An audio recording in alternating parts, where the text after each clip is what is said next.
Caleb Walker had not spoken a woman's name in 11 years. He had not needed to. The mountains asked nothing of him, and he had given them everything: his youth, his silence, his grief. But on the morning he rode into Millhaven, Colorado, something happened that no amount of mountain solitude had prepared him for. He saw a woman standing alone in the summer heat, surrounded by a crowd that was laughing at her. And without thinking, without planning a single word, he stepped off his horse and walked straight toward her. If a story like this one has ever made you feel something real, subscribe to this channel and follow along until the very end. And drop a comment telling me what city you're watching from. I want to see how far this story travels. The summer of 1883 came to Millhaven, Colorado like a punishment. A het pressed down on the valley with the kind of weight that made men mean and made the already mean men worse. Dust settled on everything: on the wagon wheels, on the storefronts, on the faces of people who had stopped expecting anything good from a day. The town sat at the base of the Rocky Mountains, like something the mountains had coughed out and decided wasn't worth keeping. 2 streets wide. One church that hadn't seen a full congregation in 3 years. A saloon that's seen too many. Caleb Walker rode in just before noon.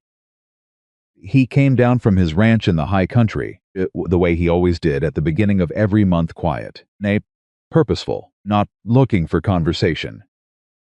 His horse, a dark bay gelding named Post, moved with the kind of steady patience that matched the man riding him. Caleb was 42 years old, though he looked like a man who had agreed to carry the weight of 42 years rather than simply lived through them. His shoulders were wide, his hands were scarred from rope work and cold weather, and 100 mornings of labor that no one had been there to see. Nay, he wore a dark brown hat that had been with him longer than most things in his life, and he wore it low, the way a man wears something he doesn't want to talk about. He had 3 things on his list: salt, a new length of fence wire. He was not on the list of anyone in Millhaven. That suited him fine.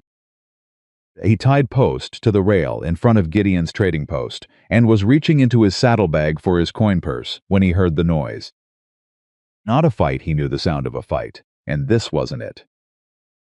This was laughter, the specific kind of laughter that doesn't mean anything is funny. The kind that comes from a group of people who have found someone smaller than themselves and decided to enjoy it. Caleb didn't turn around immediately. He pulled out his coin purse. He set it in his front pocket. He took a breath, then he turned around. The crowd had gathered in the open space between the trading post and the dry goods store. Maybe 30 people, maybe a few more, standing in a loose half circle the way people do when they want to watch something without admitting they're watching. Men in work clothes, women in bonnets, a handful of children who shouldn't have been there but were, because cruelty draws crowds the way water draws livestock. In the center of the half circle stood a woman. She was perhaps 26 or 27. She was wearing a plain cotton dress that had seen too many washings and not enough rest. She was holding a small canvas bag against her chest with both arms, holding it the way a person holds the last thing they own in the world when they know someone might try to take it. Her hair had come partly loose from its pins. Her face was flushed from the heat and from something else, something that had nothing to do with temperature. Standing across from her, red-faced and breathing hard through his nose, was a man Caleb didn't recognize.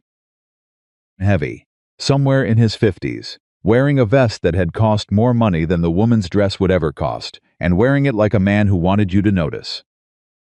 He had the look of someone who had confused volume with authority for so long that he no longer knew the difference.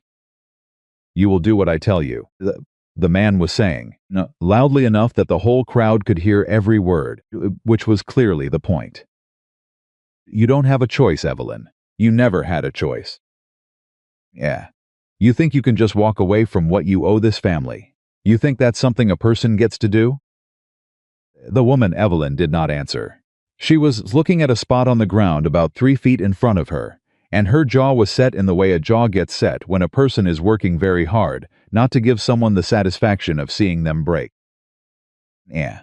I'll tell you what you are, the man continued, and now his voice had dropped into something quieter and therefore meaner. Hey, you're a burden. You always have been. Your mother knew it. Nah, I know it, and now the whole town knows it too, nee. Because you are standing here in the street with nowhere to go and no one who wants you, and that is your own doing, Evelyn.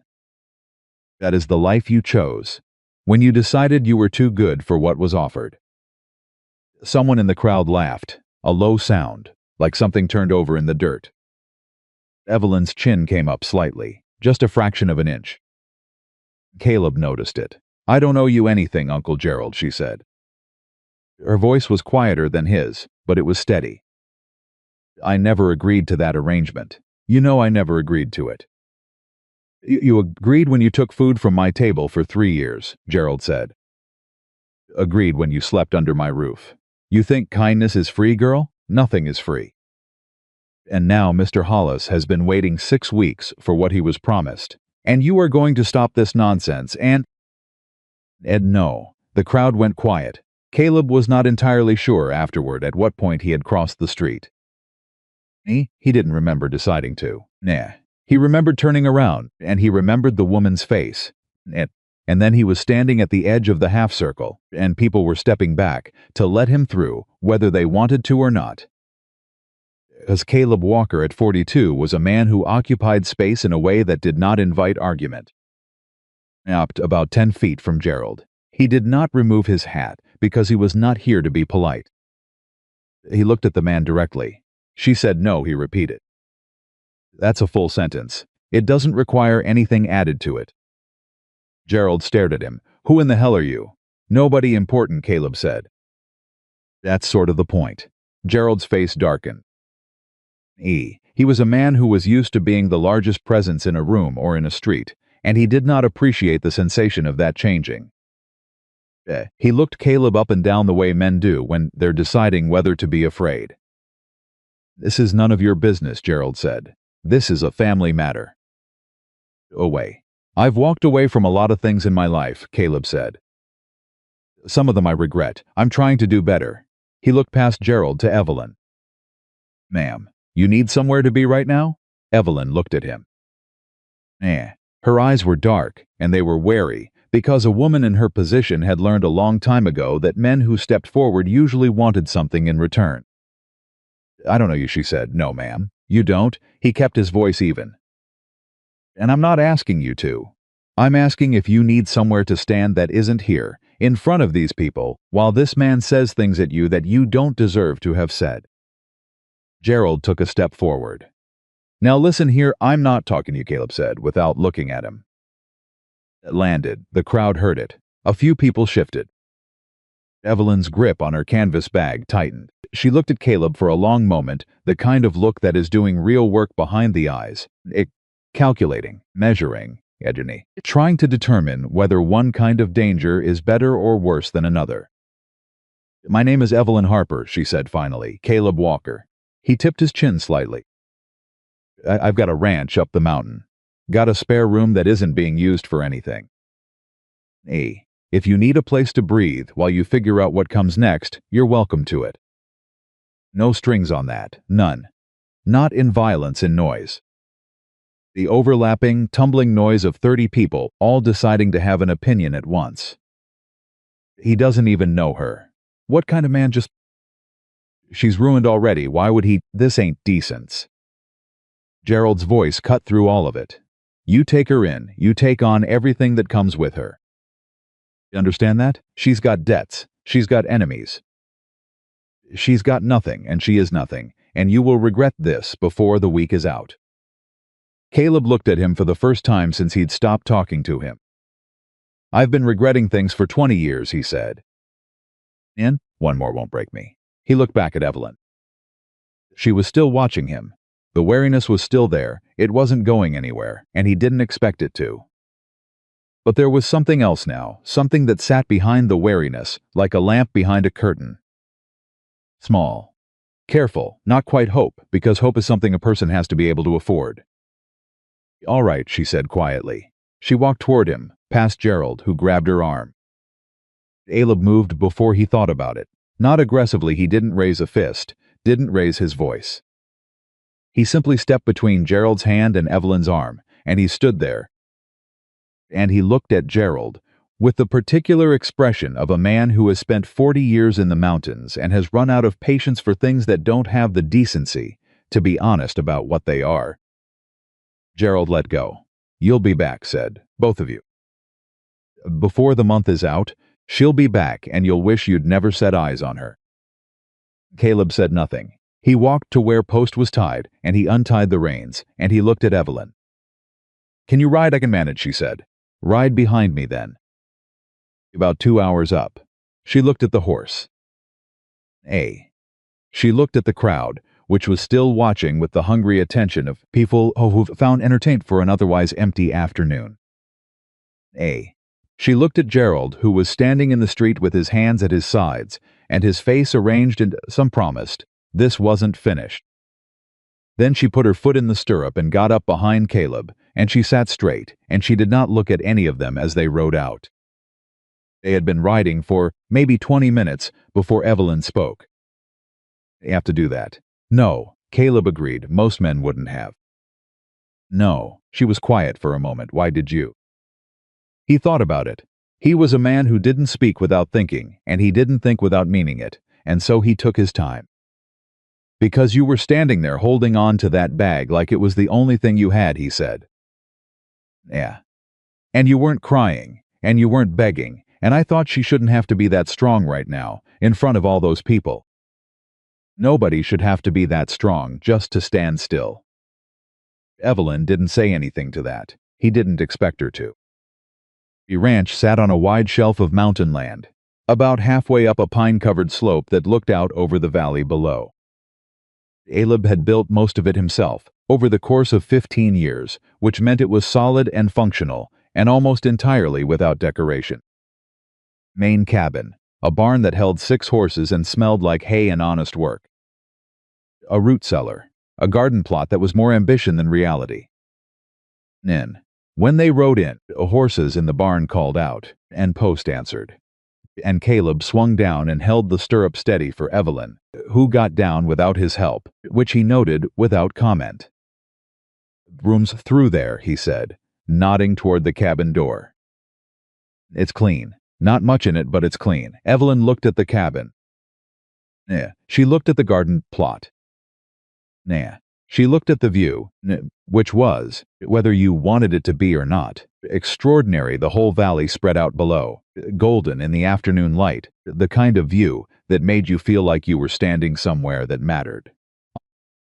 "How long have you been here?" she asked. 15 years, he said. Alone, he confirmed. She turned and looked at him with that steady, measuring expression she had, and he realized he was going to have to get used to it, because it did not appear to be something she did occasionally. It appeared to be something she did as a matter of survival. "Mr. Walker," she said, "I need you to understand something." "All right. I am not here to be grateful," she said. "I am not here to be convenient or useful, or to make myself small so you don't regret doing what you did. I am here because I needed somewhere to be, and you offered, and I took it. But I am not in your debt. I won't operate like I'm in your debt. If that's a problem, I'd rather know now." Caleb looked at her for a moment. "Miss Harper," he said, "I spent 15 years up here building something that has exactly 1 person in it. I'm not looking for gratitude. I don't even know what I'd do with it." A beat. Something shifted, almost invisibly, in her expression. Not warmth, not yet, but a fractional easing. The kind that happens when a person realizes that the ground standing on might not give way the moment they stop bracing for it. "All right," she said. She walked into the cabin. The town did not leave it alone. By the following morning, the story had been told and retold in every corner of Millhaven, and it had grown in the retelling the way stories always grow, when they are fed by people who want them to mean something other than what actually happened. In the version going around the saloon, Caleb Walker had lost his mind.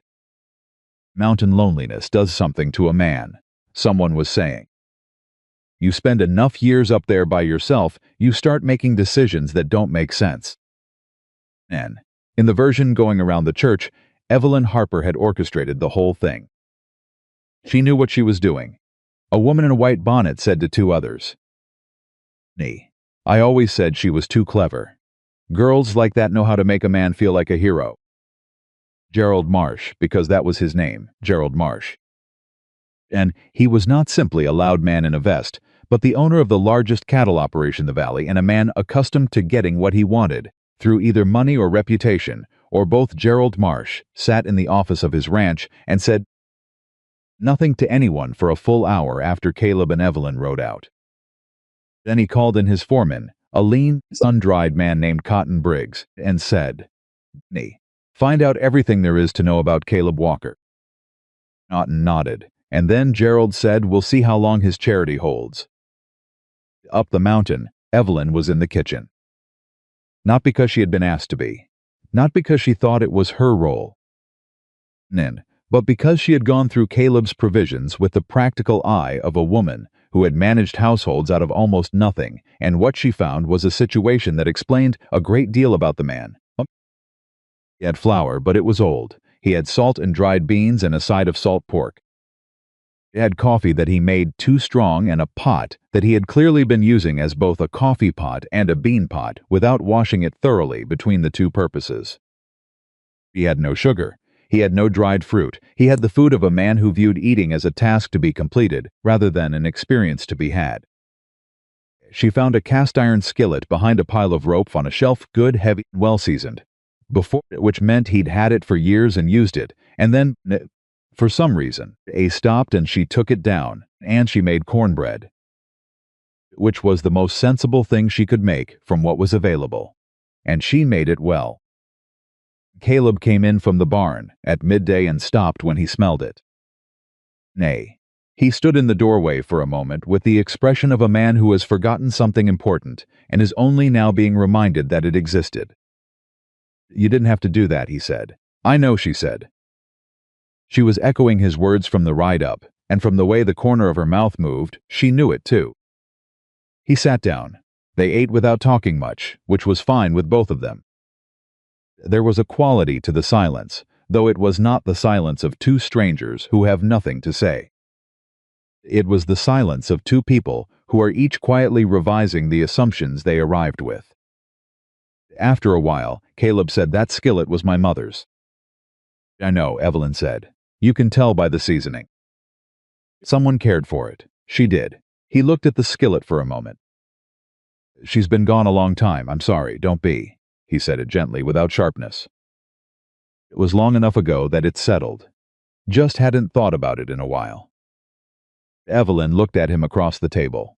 "What happened to the woman who was supposed to be here with you?" she asked. "There had to have been one. Nobody takes this much care building something by themselves unless they built it for someone." The directness of the question should have been startling. It wasn't, quite, because it matched the directness of everything else about her. Caleb was quiet for a moment. "She chose someone else," he said. 20 years ago, man with more to offer. Can't say she was wrong, he did have more to offer. I had land and intentions, and not a great deal besides. And so you stayed, and so I stayed, and you built it anyway. Seemed like the thing to do, he said. The land didn't care about my circumstances. The horses didn't care. The work needed doing either way. Evelyn nodded slowly. "That's either very strong," she said, "or very sad." "Probably both," he said. She looked at him, that long, measuring look. And then she said something that surprised him. "Me too," she said. Both. 3 days passed. A week. Evelyn worked. She worked the way she'd worked her whole life, which was to say constantly and without being asked, because that was what survival had required of her. She repaired a hinge on the barn door that had been half off for long enough that Caleb had stopped noticing it. She organized the root cellar. She planted 3 rows of late-season beans in the garden plot, which was ambitious given the time of year, but not impossible if the first frost held off, which in this part of Colorado it sometimes did. She also spent time with the horses. Caleb noticed this first. He watched her, the first morning, stand at the fence of the paddock for about 15 minutes without moving. just watching the horses move around each other and then slowly reach out her hand, flat, end fingers down, and wait. And wait. Until a sorrel mare named Sunday, who had been skittish since a bad experience with a previous rider and who Caleb had been working with patiently for 3 months, came over and put her nose against Evelyn's palm. He didn't say anything. She didn't know he was watching. That day, she was brushing Sunday's neck and talking to her in a low voice, and even though Caleb couldn't hear what she was saying, he could see the horse's ears. And Sunday's ears were forward and soft in a way they hadn't been since she arrived. At dinner, he said, "How'd you learn to do that? With horses?" Evelyn glanced up. "Learn to do what? Make them trust you?" She thought about it. "I don't know that I learned it. I think I understand what it feels like to not trust something. And I understand what it feels like when something gives you a reason not to be afraid." She paused. "I try to be that. For them, the reason." Caleb looked at his plate. "That's a good way to be," he said. On the 8th day, Cotton Briggs rode up. Caleb was in the paddock when he saw the rider coming up the mountain trail, and he recognized the horse before he recognized the man. And he recognized the horse because he'd seen it tied outside Gerald Marsh's barn enough times to know whose remuda it came from. He walked out to the front of the cabin and waited. Cotton rode in easy casual, like a man stopping by for social reasons, which both of them understood he was not. He pulled up and looked down at Caleb from the saddle with the expression of a man who is delivering something unpleasant and has made his peace with it. "Walker Briggs. Gerald Marsh sends his regards." "You don't want them." Cotton smiled. It was not a warm smile. "He figured you'd say something like that.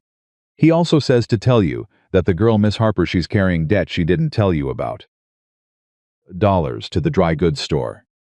Another 20 to a man named P.D. Dunn, who is not a patient man and who will come looking sooner or later regardless of where she's hiding."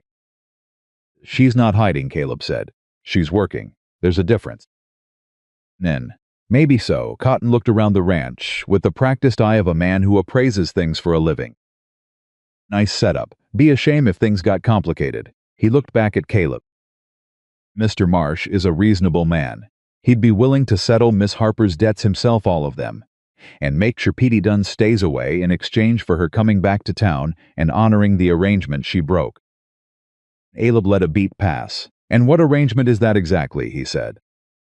"Because from where I was standing in that street, what I heard was a man trying to force a woman into something she'd already said no to." Cotton shifted slightly in the saddle. "That's a strong characterization of a family matter." "It's an accurate one. Mr. Marsh won't like hearing this." "I know," Caleb said. "Tell him I said so anyway." Cotton looked at him for a long moment. Then he said, "Quieter, Walker. Gerald Marsh can make things hard for a man up here. Raising rights, water access, a man living alone on a mountain that's a vulnerable position. I'm not threatening you. I'm telling you the way the ground lies." "I've been on this mountain 15 years, Caleb said. "I know every inch of the ground." Cotton exhaled. He looked for just a moment like a man who was tired of his employer's business and would rather be somewhere else. Then the look closed. "All right," he said. He turned the horse. "Don't say you weren't told." He rode back down the mountain. Caleb stood and watched him go. He went back into the cabin. Evelyn was at the table, sewing a tear in one of her dresses, and she looked up when he came in. "That was Gerald's man," she said. It wasn't a question. She put the sewing down. "What did he say?" Caleb sat down across from her. He put his hands flat on the table. He looked at her directly, because she deserved that. "He said you've got debt in town. $40 at the dry goods. 20 to someone named P.D. Dunn." She didn't flinch. "That's true," she said. "I was going to tell you." "You didn't have to tell me, I know, but I was going to." She looked at him steadily. "I didn't take those debts carelessly. The dry goods debt was food I needed when Gerald stopped allowing me to eat at his table after I refused the arrangement. The Dunn debt was for my mother's medicine 3 years ago, before she died. I've been paying it back a little at a time." She paused. I'm not careless with money. I just don't have any. Caleb nodded slowly. Gerald offered to clear both debts, he said. In exchange for you going back. Her jaw tightened. And what did you say? I told him no. She looked at him. Yeah. Something moved in her expression, deep, complicated. The kind of thing that happens when a person has been waiting a long time for something, and then it arrives, and they don't quite know what to do with it yet. You don't even know me, she said. Not really. We've had a week. I know enough, he said. Enough for what? Enough to know that the debt Gerald's offering to clear isn't actually about money, he said. And enough to know that whatever he's offering you costs more than it's worth. He looked at her. $60 I can settle it, if you'll allow it. Not as a gift and not as a debt, as a settlement. We clear it, and then whatever comes next, you start from a level place. Evelyn stared at him. Caleb, she said. And it was the first time she'd used his first name, and they both noticed it. He was quiet for a moment. Because you are exactly what you told me you were, he said. The day we arrived here. You said you weren't here to be convenient, or to make yourself small, or to operate like you're in debt. And you haven't been. Every single day you have been exactly what you said. He looked at the table. I have been around a great many people in my life who were not what they said. It makes a person cautious about hoping for things. And you're hoping for something? She asked carefully. Not asking for anything, he said quickly. That's not what I mean. He stopped, looked for the right words in the way a man looks who doesn't use many words and knows how much each one counts. I want you to have a level place to stand. Whatever you decide to do from there is yours to decide. Evelyn was quiet for a long moment. Then she said, You're a very strange man, Caleb Walker. Probably, he said. I don't mean it as an insult. I didn't take it as one. She picked up her sewing again. Her hands moved for a moment, needle and thread, before she said, Nay. Without looking up, Gerald isn't going to stop. No, and Petey Dunn is genuinely unpleasant. You should know that. I've met unpleasant men before. Not like Petey. He almost smiled. All right, not like Petey. Nan. She looked up then, and there was something in her face that was different from any expression he'd seen there yet. It was not the wariness. It was not the measuring look. It was something smaller and quieter, and therefore more significant, like a door opened. Just the narrowest crack. Thank you, she said, for what you did in the street. And for this. I'm not saying it because I feel like I owe it. I'm saying it because it's true. I know, he said. That's why it means something. She looked at him for another moment. Then she went back to her sewing, and Caleb went back to the barn. The mountain held them both, indifferent and enormous and old. Mountains do while down in the valley. Gerald Marsh sat in his office and turned a pen over and over in his fingers. And thought about how to make a man who didn't want anything into a man who could be moved. The morning after Cotton Briggs rode back down the mountain, Caleb settled the debt. He didn't announce it. He didn't ask Evelyn's permission a second time. She'd given it the night before with a nod that was more complicated than any yes he'd ever received. He rode into Millhaven alone early, before most of the town had finished its first cup of coffee, and he walked into the dry goods store and put $40 on the counter in front of a startled man named Holcomb. And he said, This clears Evelyn Harper's account. I want a receipt. Holcomb wrote the receipt with the careful penmanship of a man who wasn't sure he was doing the right thing but was absolutely sure he was going to do it anyway. Because $40 was $40. Then Caleb found Petey Dunn. That took a little longer, because Petey Dunn was not a man who kept regular hours or predictable locations. He was the kind of man, margin, not quite criminal, not quite legitimate, operating in the space between where other men's rules didn't quite reach. Caleb found him behind the livery, doing something with a knife and a piece of wood that he put away quickly when Caleb walked up. You're done, Caleb said. Petey looked him over. He was a smaller man than his reputation suggested, wiry, quick-eyed, with the kind of stillness that isn't calm but is the thing that happens just before something moves fast. Caleb Walker, I'm settling a debt. Evelyn Harper. Petey tilted his head. Miss Harper's debt isn't the kind that gets settled by a third party. It is now, Caleb said. What's the number? The number is that Miss Harper and I had an arrangement, and an arrangement isn't just money. Caleb looked at him steadily. Then I need you to explain what the arrangement is, plainly, so I understand what I'm dealing with. He smiled slowly. It was a smile that didn't reach anywhere near his eyes. The arrangement is that she comes to me when I say so, and she does what I ask, and eventually the debt goes away. That's how it works with me. The silence that followed was the particular kind that happens when something has been said out loud that everyone in a situation already knew but nobody had put words to yet. How much to make that arrangement go away entirely? Caleb said. Not the 20, all of it. Petey studied him. You're serious. I don't make the trip down the mountain to not be serious. 80 named a number. It was not $20. It was not a reasonable number by any measure Caleb had. He looked at Petey for a long moment, and then he said, half that. And I'll forget this conversation happened. All of it. Including the part where you explained your arrangement. Petey went very still. That sounds like a threat, Petey said. It's a business offer, Caleb said, with a time limit. Take it or don't. Petey took it. And Caleb rode back up the mountain, with receipts in his pocket and less money than he'd started the day with, and the particular feeling of a man who has done a thing he does not regret, but is not entirely comfortable with either, because he had not. Wanted to know what he now knew about the arrangement Evelyn had been living under, and knowing it made something settle cold and hard in his chest. He didn't tell her all of it when he got back. He told her the debts were cleared. He gave her both receipts. He said, "You're starting from a level place now." Like we said. She took the receipts and looked at them for a long time without speaking. Then she said, "Petey didn't just take the money, did he?" Wasn't a question. It's handled, said Caleb. She looked up at him. What did he say to you? A beat. Nothing that matters anymore. Her expression did something. He hadn't seen it do yet.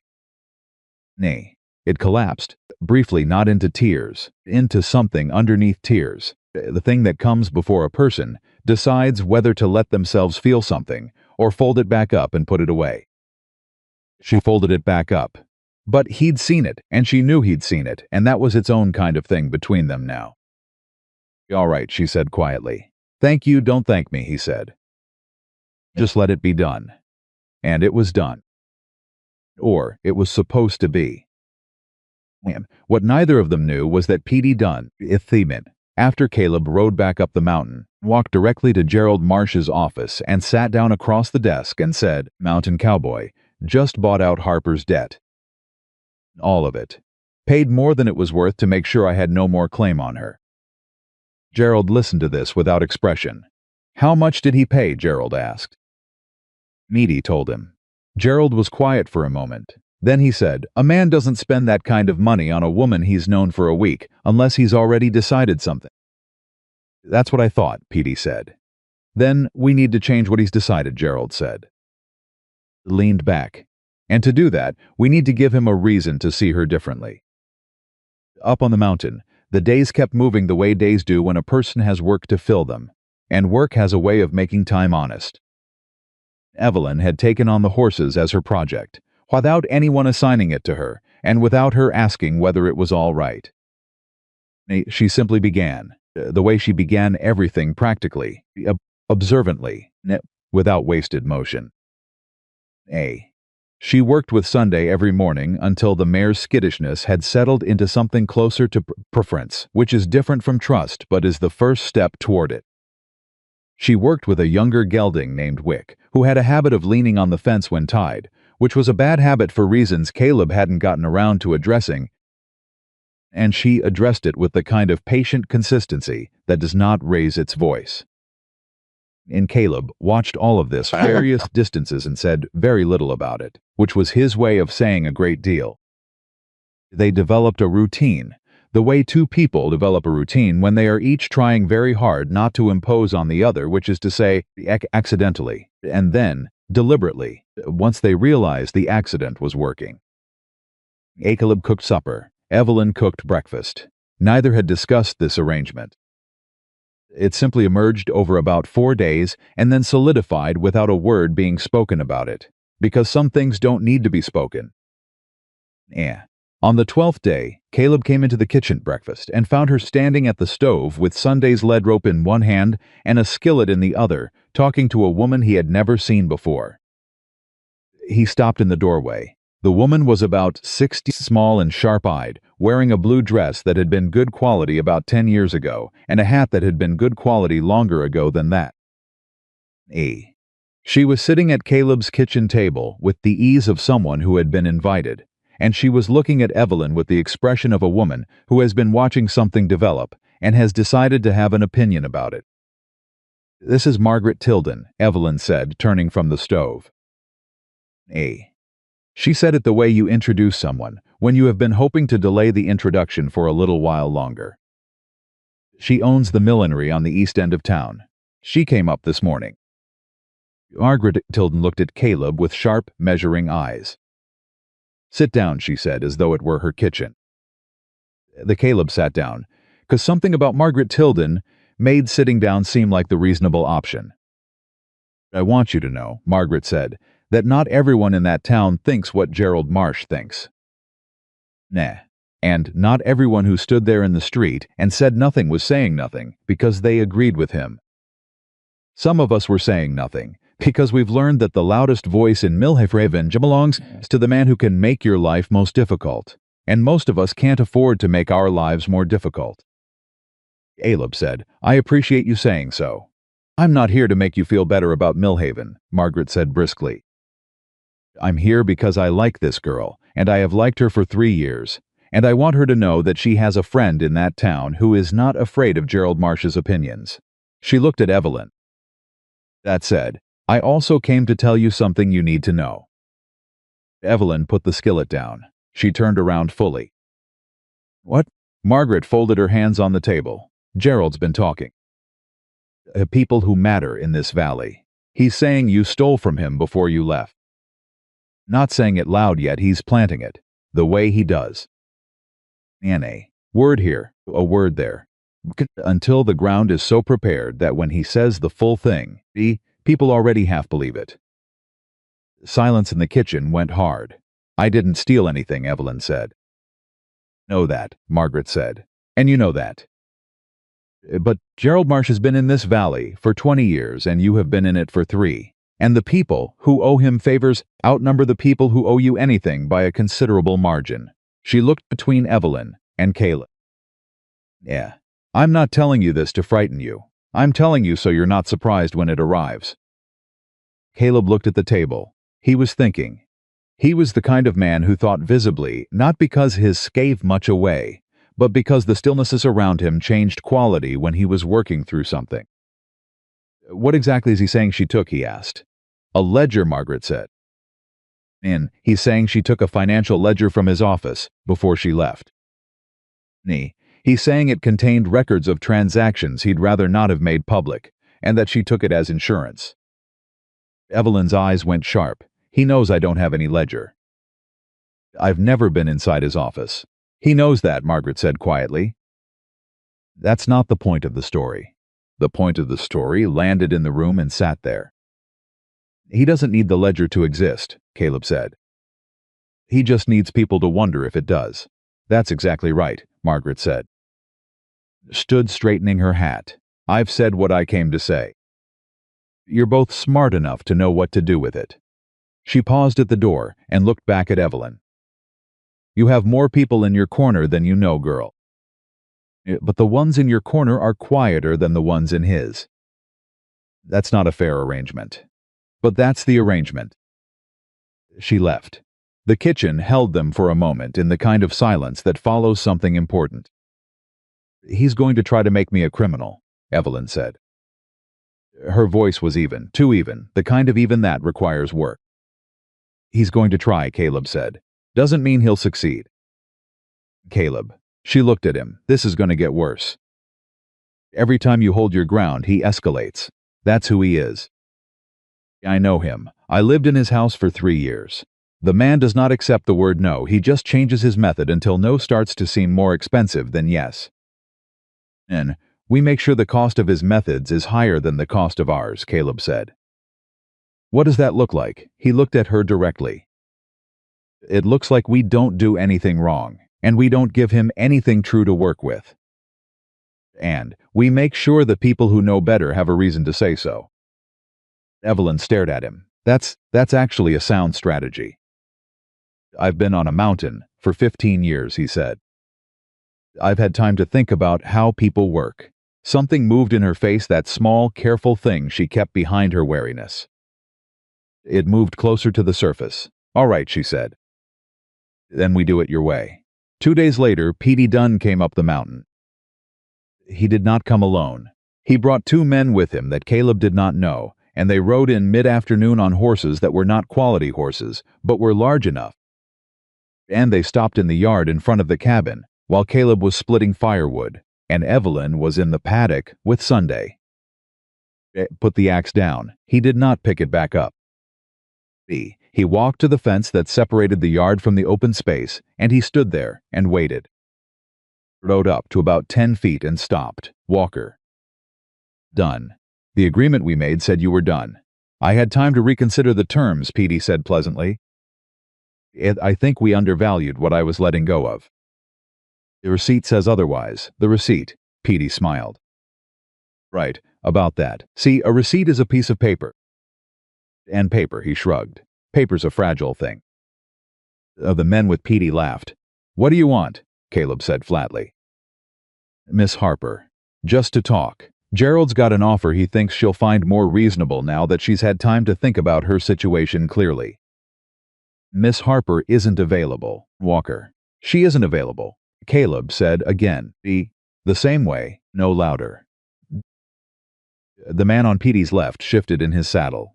The other one moved his horse a step sideways, which was a positioning move, and both of them knew it.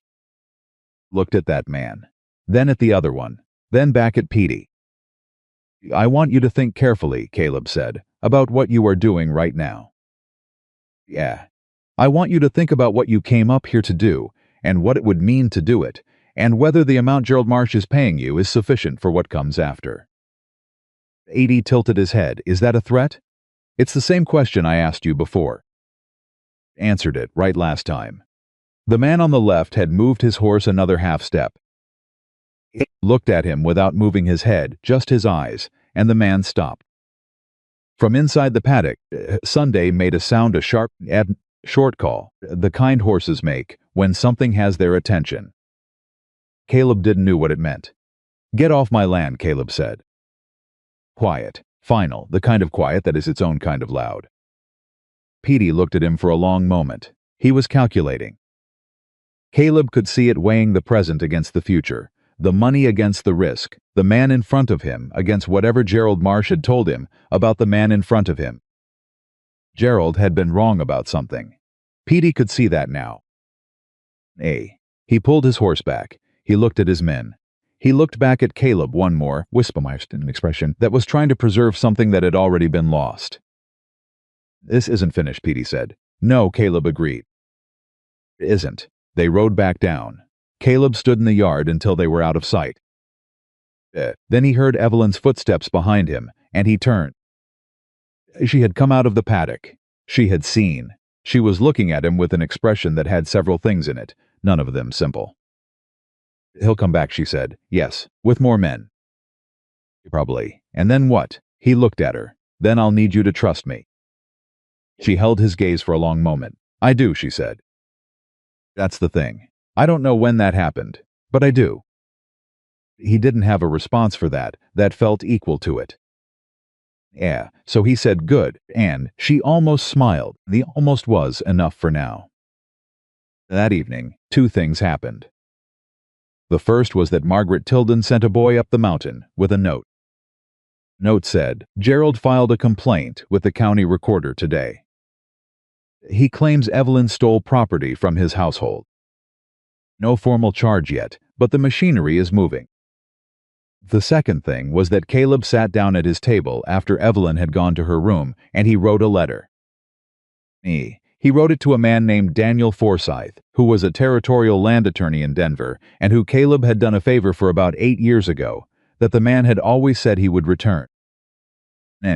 He wrote it carefully, the way he did everything carefully, and he told Forsyth what was happening, and he asked for advice, and then he folded the letter and sealed it and set it on the table to send in the morning. He sat in the quiet of the cabin for a while after that. The fire was burning low. Outside, the mountain held its enormous silence, the pines, the wind, dark sky, with its extravagant population of stars that you could only really see from this high up. He thought about what Evelyn had said. I do. I don't know when that happened, but I do. He thought about the fact that he had 15 years on this mountain building, something that he had been telling himself was sufficient: the land, the work, the horses, the honest daily rhythm of a life. He had told himself that was enough, and it had been enough in the way that enough always is, barely, quietly, without joy, but without lack either. He thought about how different the cabin felt now than it had 3 weeks ago. He thought about the skillet on the hook by the stove, and the beans in the garden, and Sunday's ears going soft when Evelyn stood at the fence. He thought about the look on Evelyn's face in the street in Millhaven, the way she was holding on to that bag, the way her chin had come up. Not expected any of this. He was not sure even now what any of this was. But he was absolutely certain, with the kind of certainty that a man develops when he has been honest with himself long enough to know what it feels like, that he was not going to let Gerald Marsh win. In the morning, Evelyn came to the kitchen and found the letter on the table and Caleb already at the stove. She picked up the letter and looked at the address. "Who is Daniel Forsyth?" she asked. "A lawyer in Denver," Caleb said. "A good one, and I trust him." She set the letter back down carefully. "You're already 3 steps ahead of where I thought we were." "I've been thinking about it since Margaret's visit." She was quiet for a moment. Then she said, "Why are you doing this? And I need you to be honest with me." Not kind. Honest. He turned from the stove. He looked at her directly, the way he'd been looking at her from the beginning, without apology, without performance. "Because you're worth it," he said. "And because whatever this is," he started again. "Because I don't want to know what this place feels like when you're not in it." Kitchen was very still. Evelyn looked at him for a long time. "Is possibly the most honest thing anyone has ever said to me," she said finally. "I told you I'd be honest." "You did." She looked at the letter, then back at him. "All right, Caleb Walker, then let's fight." The letter went out with the morning rider. Forsyth's reply came back 5 days later, and it was longer than Caleb had expected and more detailed, and it outlined 3 specific legal strategies for contesting a fraudulent property claim in territorial court, including a mechanism for requiring Gerald Marsh to produce documentary evidence to support his accusation, which Forsyth suspected, correctly, that Marsh could not produce, because the accusation was false. Caleb read the letter twice. Then he brought it to Evelyn, who read it 3 times and then put it flat on the table and pressed her palms against it as if she was trying to feel whether it was real. "Can do this," she said. "He says he can, and you trust him." "With my life," Caleb said, "which is effectively what we're doing." She looked up. Her eyes were bright in a way he hadn't seen before, not tears, but something adjacent to tears, the thing that happens when a person who has been fighting alone for a very long time suddenly realizes they might not be alone anymore. "It'll cost money," she said. "Attorney's fees, travel." "I have money," Caleb said. "Caleb, I have been living alone on a mountain for 15 years, he said. "I am a man of extremely modest expenses. I have money." She stared at him. Then she did something he had not yet seen her do. She laughed. It was brief, surprised out of her, the way laughter sometimes is, and it transformed her face into something he hadn't seen there yet, something that was purely and completely unguarded. And it lasted only a moment before she pulled it back, a little embarrassed by it. Had seen it, and the cabin already changed again. That was the afternoon Gerald Marsh came himself. He did not bring Cotton Briggs. He did not bring P.D. Dunn. He He came alone, which was its own kind of statement, the kind that says I don't need men to do this, because this is not that kind of conversation. He tied his horse at the fence and walked to the door and knocked, 3 times, with the measured knock of a man who is accustomed to doors opening when he asks them to. Caleb opened the door. He stepped outside, pulling the door mostly closed behind him. Gerald looked older in the afternoon light than he had in the street. Still powerful, there was still that quality about him, the accumulated weight of a man who has gotten his way for a long time. But there was something around his eyes that hadn't been there before, or that Caleb hadn't noticed. Walker, Gerald said, I think we should talk, man to man. Without the history between us. All right, Caleb said. Talk. Gerald looked at him. You sent a letter to Daniel Forsyth in Denver. Caleb said nothing. I have friends in Denver, Gerald said simply. I want you to understand something. Forsyth is good. He's very good, but this valley is mine.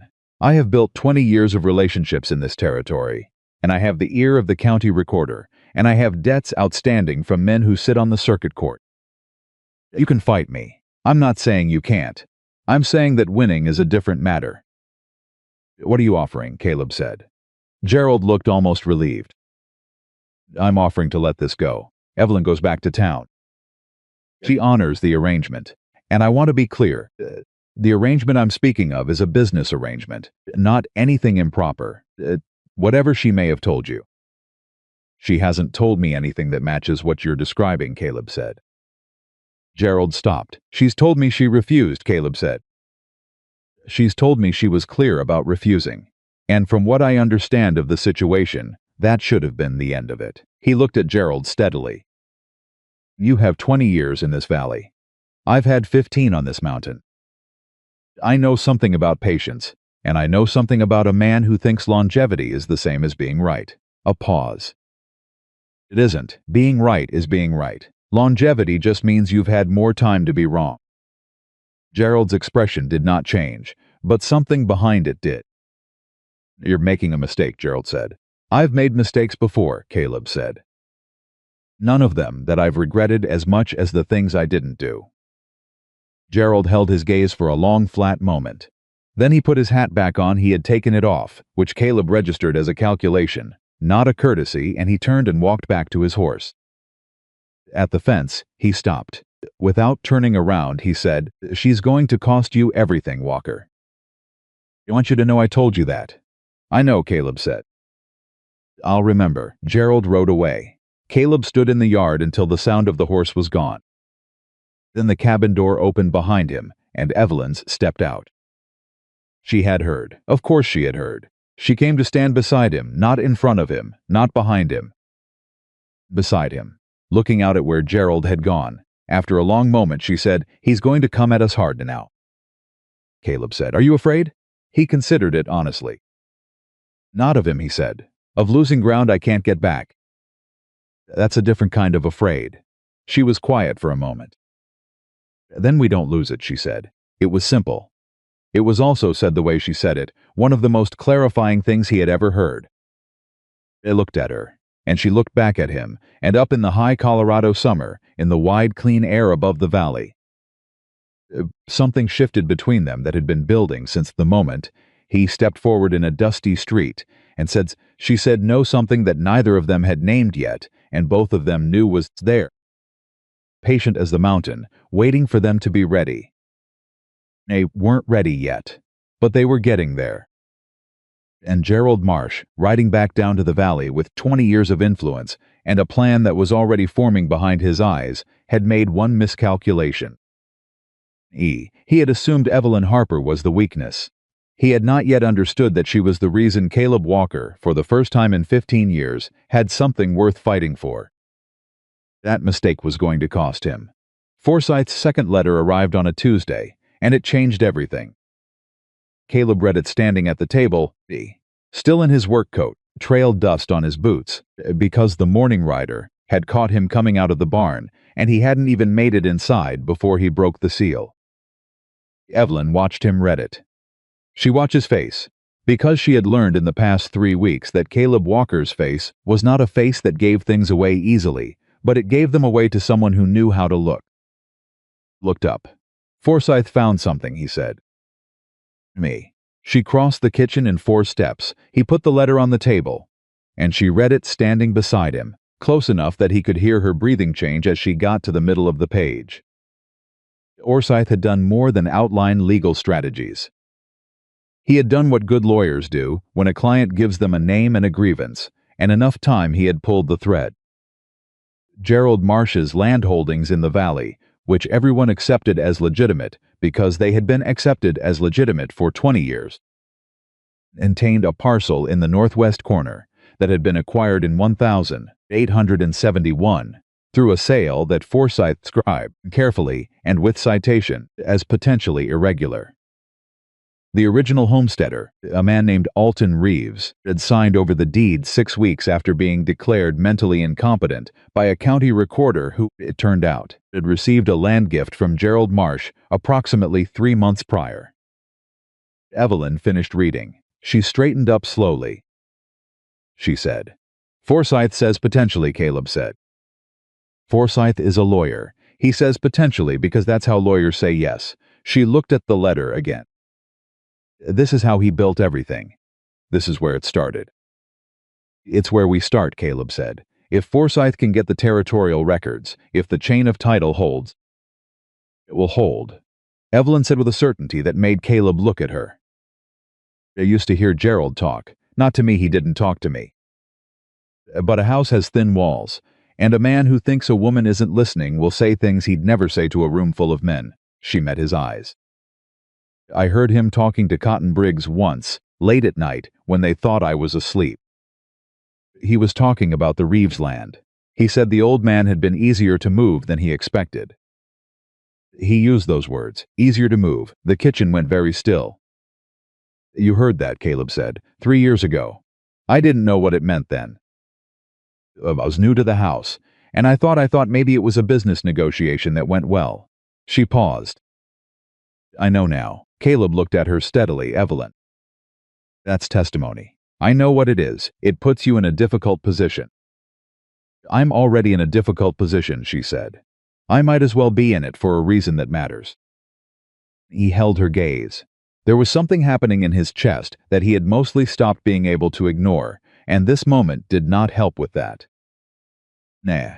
She was standing there, steady and clear-eyed and absolutely unafraid, which was either the bravest thing he had ever seen or the most heartbreaking he hadn't decided, which, because it was both. "All right," he said. "I'll write to Forsyth today." "Yeah." She nodded. "Nee." Then she said quietly, "He's not going to let this sit, Caleb. When he finds out we're pulling at the Reeves land." "He'll move fast," Caleb agreed. "How fast?" He was honest. "Faster than we're ready for." She absorbed that. "Then we get ready faster." Nee. He wrote the letter that morning. By afternoon it was gone with the writer. What came up the mountain that same afternoon was not what either of them expected. It was a boy, 12, maybe 13, riding a mule that was too big for him, coming up the trail at a pace that suggested urgency without quite achieving it. Caleb saw him from the paddock and walked out to meet him at the gate. He pulled up, breathing hard, and held out a folded piece of paper. "Man in town told me to bring this up. Said it was important. Said to give it only to the woman." Caleb took the paper. Boy held his ground. "Said only to the woman," the boy repeated. Caleb looked at the boy for a moment, then turned and called toward the cabin. Evelyn came out and crossed the yard, and Caleb handed her the paper without a word. She opened it, read it, and then the color went out of her face in the specific way that happens when someone receives news they already feared, but had been hoping not to receive. "What is it?" Caleb said. She handed it to him without speaking. Note was from Margaret Tilden. It said, "Gerald filed the formal theft charge this morning with the county recorder. It goes to the circuit judge on Friday. There is a warrant being prepared for Evelyn's arrest. You have 3 days. Get a lawyer to Millhaven before Friday, or she goes to jail regardless of the truth. I am sorry. I tried to warn you sooner. There is one more thing Gerald knows about the Reeves land. Someone told him Forsyth is looking. He is furious and he is moving. Nell. Caleb read it twice. 3 days. He looked at Evelyn. She was standing very straight, the way she always stood when the world was doing something to her that she had not consented to and could not immediately stop. "It's be all right," he said. "Don't," she said quietly. "Yeah. Don't say that when you don't know if it's true." He stopped. She was right. He did not know if it was true. "Then here's what I know is true," he said. "Forsyth needs to be here by Thursday. I need to send a rider to Denver tonight. I need to." Stopped himself. Slowed down. Because she wasn't looking for a plan yet. She was standing there in the yard with a note that said she might go to jail for something she didn't do, and she was trying not to come apart, and what she needed before any plan was something steadier than a plan. "Hey," he said. She looked at him. "You're not going to jail," he said. Not a reassurance, a declaration, the kind that doesn't leave room for argument. Something in her face shifted. Not relief, she was too honest for premature relief. But something that looked, from the right angle, like not being alone. "Okay," she said. "Okay," he agreed. He sent the fastest rider he could find to Denver before dark.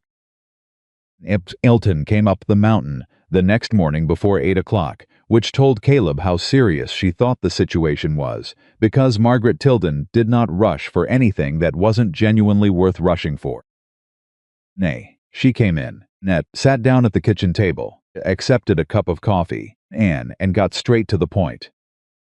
"Gerald moved faster than I expected," she said. "He's been building the charge for 2 weeks quietly, the way he builds everything. He has 3 witnesses who will say they saw Evelyn in his office the day she left. Those witnesses are men who owe Gerald money or favors, which means they'll say whatever he needs them to say." "False witnesses," Evelyn said. "False as a $3 bill," Margaret said flatly. "But believable in a court where the judge has eaten at Gerald's table more than once." She wrapped both hands around her coffee cup. "There are, however, people in this town who have seen enough of Gerald Marsh's methods over the years that they would speak against him if they believed there was any chance of doing so safely." Caleb leaned forward. "How many enough?" Margaret said. "Maybe. Holcomb from the dry goods Gerald pressured him into raising Evelyn's debt figure before she left, and Holcomb has felt bad about it ever since. There's a woman named Ruth Ferris whose husband lost land to Gerald in a card game that wasn't a card game. She paused. There's Alton Reeves's daughter. 80. She lives on the east edge of town. She's never spoken about what happened to her father's land because she's never had a reason to believe speaking would help." Name landed in the room. Evelyn and Caleb looked at each other. "Forsyth found the Reeves land transaction," Caleb said to Margaret carefully. "He thinks it was acquired through fraud." Margaret set down her coffee cup very slowly. "I've thought the same thing for 15 years, she said. "I couldn't prove it. Neither could anyone else who noticed it." She looked at Caleb. "If your lawyer can prove it, it changes everything," Caleb said. "Changes more than everything," Margaret said. "It changes 20 years. The weight of that settled over all 3 of them. Then Evelyn said, "Can you get me to Clara Reeves today?" Margaret looked at her. "You want to talk to her yourself." "She's not going to trust a lawyer she's never met," Evelyn said. "She might trust another woman who's been on the wrong end of Gerald Marsh's version of how things work." Margaret studied her for a long moment. Then she said, "I can get you to her. But you need to understand this woman has been afraid for 15 years. You can't push her. You can only tell her the truth and let her decide." "That's all I've ever asked anyone to do for me," Evelyn said. They rode down to Millhaven together, Evelyn and Margaret, which was its own kind of statement. A woman Gerald Marsh had accused of theft riding openly into his town in broad daylight, as though she had not only the right but the nerve. People saw her. She saw them see her. She rode with her back straight and her chin level, and she did not look away from a single face. Caleb stayed on the mountain. This had been agreed between them before she left, and agreeing to it had been one of the harder things he'd done since she arrived, because every instinct in him said to go with her, be between her and whatever was coming. But she had said clearly and without ambiguity, Clara Reeves will not talk freely if there's a man in the room. And I need her to talk freely. And he had known she was right, which was why it cost him. Here. He worked. He worked hard the way you do when you're burning off something that has nowhere else to go. He split wood. He mended the fence along the north side of the paddock that had been needing attention for 2 months. He checked on the horses, and Sunday pressed her nose against his shoulder the way she'd started doing, which was Evelyn's doing. And he stood there with his hand on the mare's neck and tried not to think about every possible thing that could go wrong in Millhaven before sundown. It was mid-afternoon when Cotton Briggs appeared. Not alone this time, and not with Petey Dunn's variety of men. Cotton had brought 4 riders, and these 4 were a different category, quieter, harder, the kind of men who weren't paid to threaten, but to follow through. Caleb knew the difference on sight. He was at the fence when they rode in. He didn't move toward them. He waited. Cotton pulled up and looked at him with something Caleb hadn't seen on his face before. It wasn't calculation. It was closer to apology, which was more alarming than anything else he might have brought. Walker, Cotton said, I need you to hear me on something. Say it. Gerald knows about the Denver lawyer. He knows about the Reeves inquiry. Knows Evelyn went to Millhaven today. Cotton paused. He also knows something that you may not know yet. Caleb kept his expression neutral. What? The circuit judge received a communication this morning, Cotton said. From the county recorder. The warrant for Evelyn's arrest has been moved up. It's not Friday anymore. The yard went quiet except for the wind. Today, Cotton said. This afternoon. Gerald filed a supplemental statement saying she was a flight risk. The judge agreed. He looked at Caleb directly, and what was in his eyes was something Caleb hadn't expected to find there, a man who has done a thing for a long time and is tired of it. Yeah, I'm telling you because I have been in Gerald Marsh's employ for 12 years, and I have done a great many things I am not proud of, and there are things I will not do. And I will not watch an innocent woman get arrested for a lie. He exhaled. She needs to be back up this mountain before the deputy reaches town. If maybe 2 hours. Caleb was already moving. He didn't say thank you. There wasn't time. Then he got post-saddled in under 3 minutes, which was fast even for him, and he rode down that mountain at the kind of pace that makes a man speak to his horse the whole way down, not words exactly, just sounds. Language of urging and reassurance that moves between a rider and a horse, when they both understand that the situation calls for everything they have. He hit the edge of Millhaven at a run, and slowed only when he reached the east side of town where Margaret Tilden's note had said Clara Reeves lived. He found them in a small house set back from the road, Margaret Evelyn, and a woman in her 40s with her father's eyes and 15 years of careful silence in every line of her face. All 3 of them looked up when Caleb came through the door, without knocking, breathing hard, still carrying the dust of the trail. I have to go, he said to Evelyn now. She read his face instantly. Without asking why. The warrant, she said. Moved up 2 hours ago, maybe less. Margaret stood. Go, I'll handle what happens in town. Evelyn looked at Clara Reeves. The 2 women had been sitting across from each other, and whatever had passed between them in the last 2 hours was visible in the way Clara was holding herself less tightly than when she'd sat down. And something unlocked that had been locked a very long time. Evelyn said, I'm sorry. I'm so sorry we don't have more time. Clara reached out and took Evelyn's hand. She held it for a moment. Nair. Then she said, quietly but clearly, you come back with your lawyer, Miss Harper.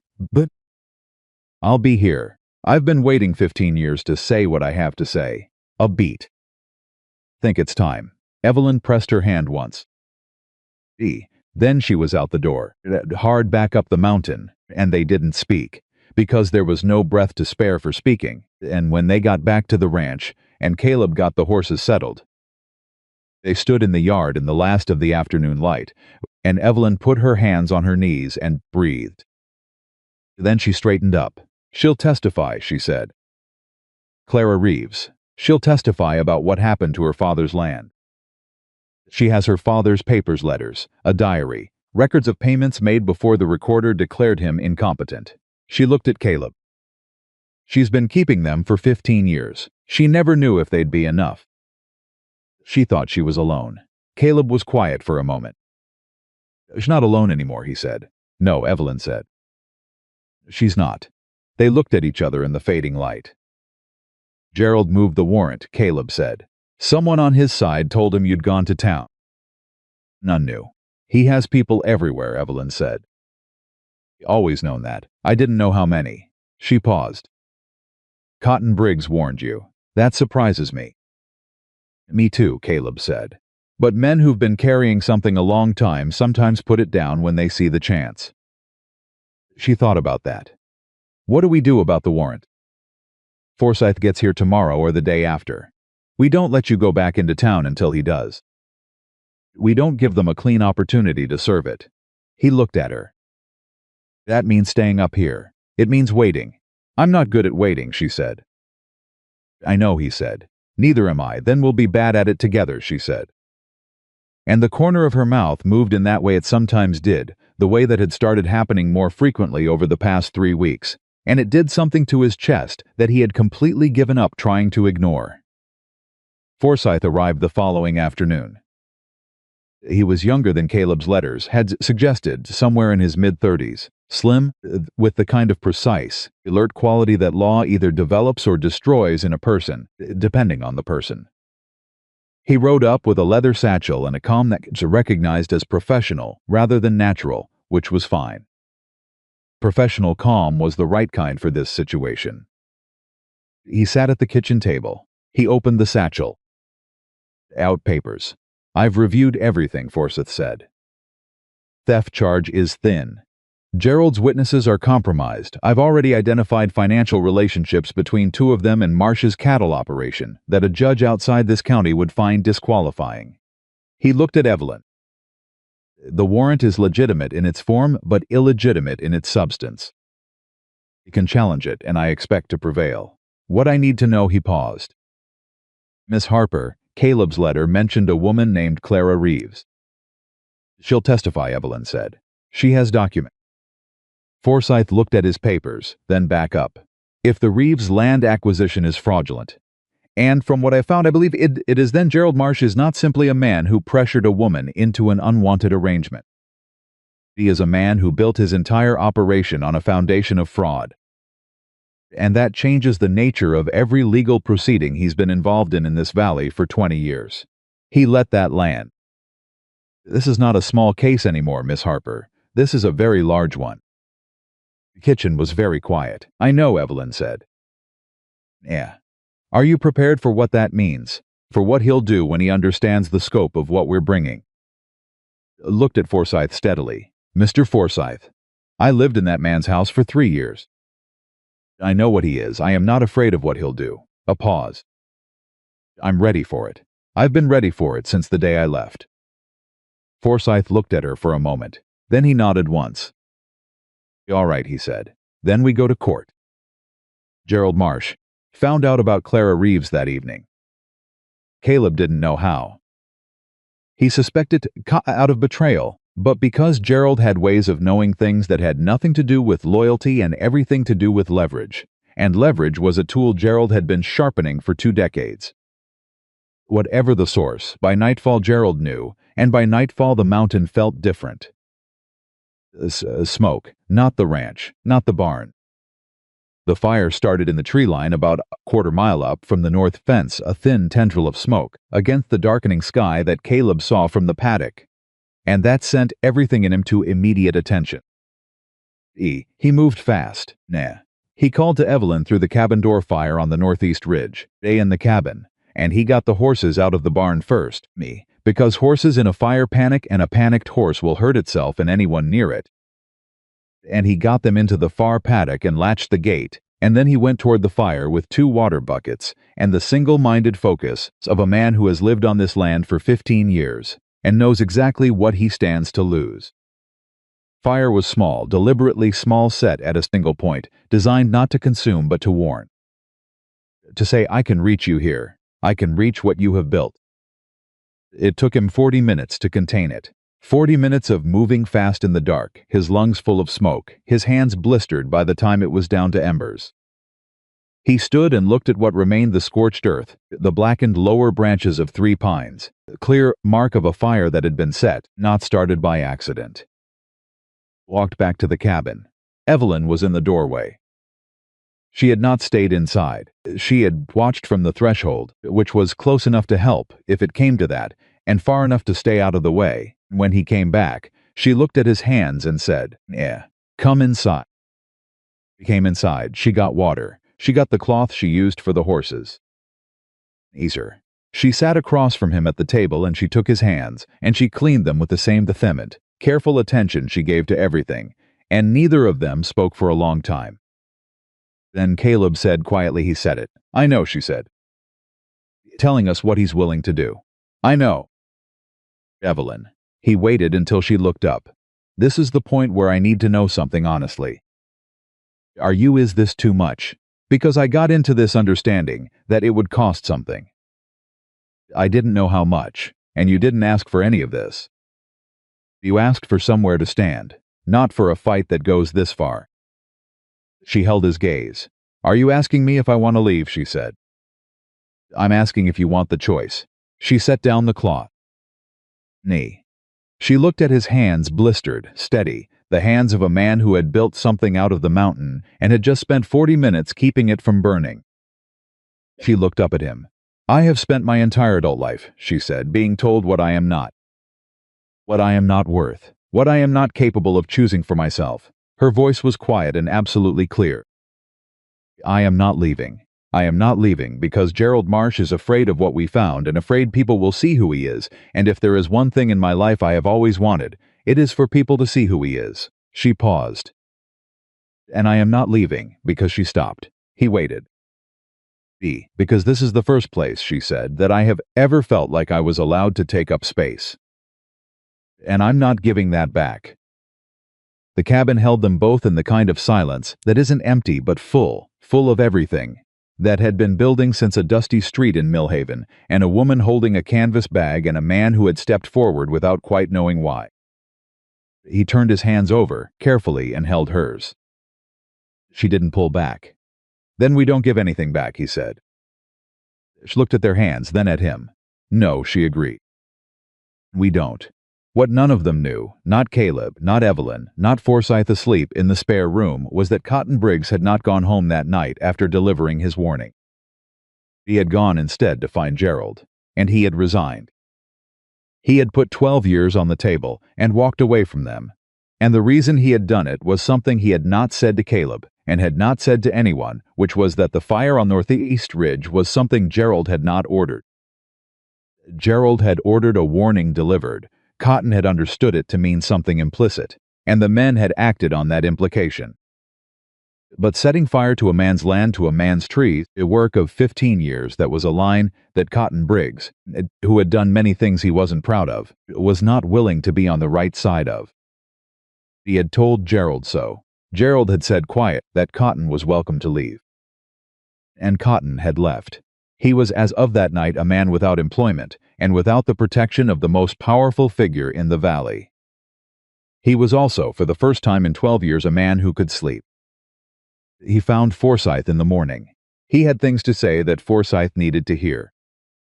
And when Caleb came in from the paddock and found Cotton Briggs sitting at his kitchen table across from his lawyer, with Evelyn standing behind Forsyth with her arms crossed, and the expression of a woman watching a door open that she had not expected to open, Caleb stopped in the doorway. Naughton looked at him. "I know," Cotton said. "I know what I am to you and what I've been. I'm not here asking for anything." A pause. "But I was in that office for 12 years. I have a very good memory, and I think your lawyer might want to hear what I remember." Looked at Forsyth. Forsyth had his pen already in his hand.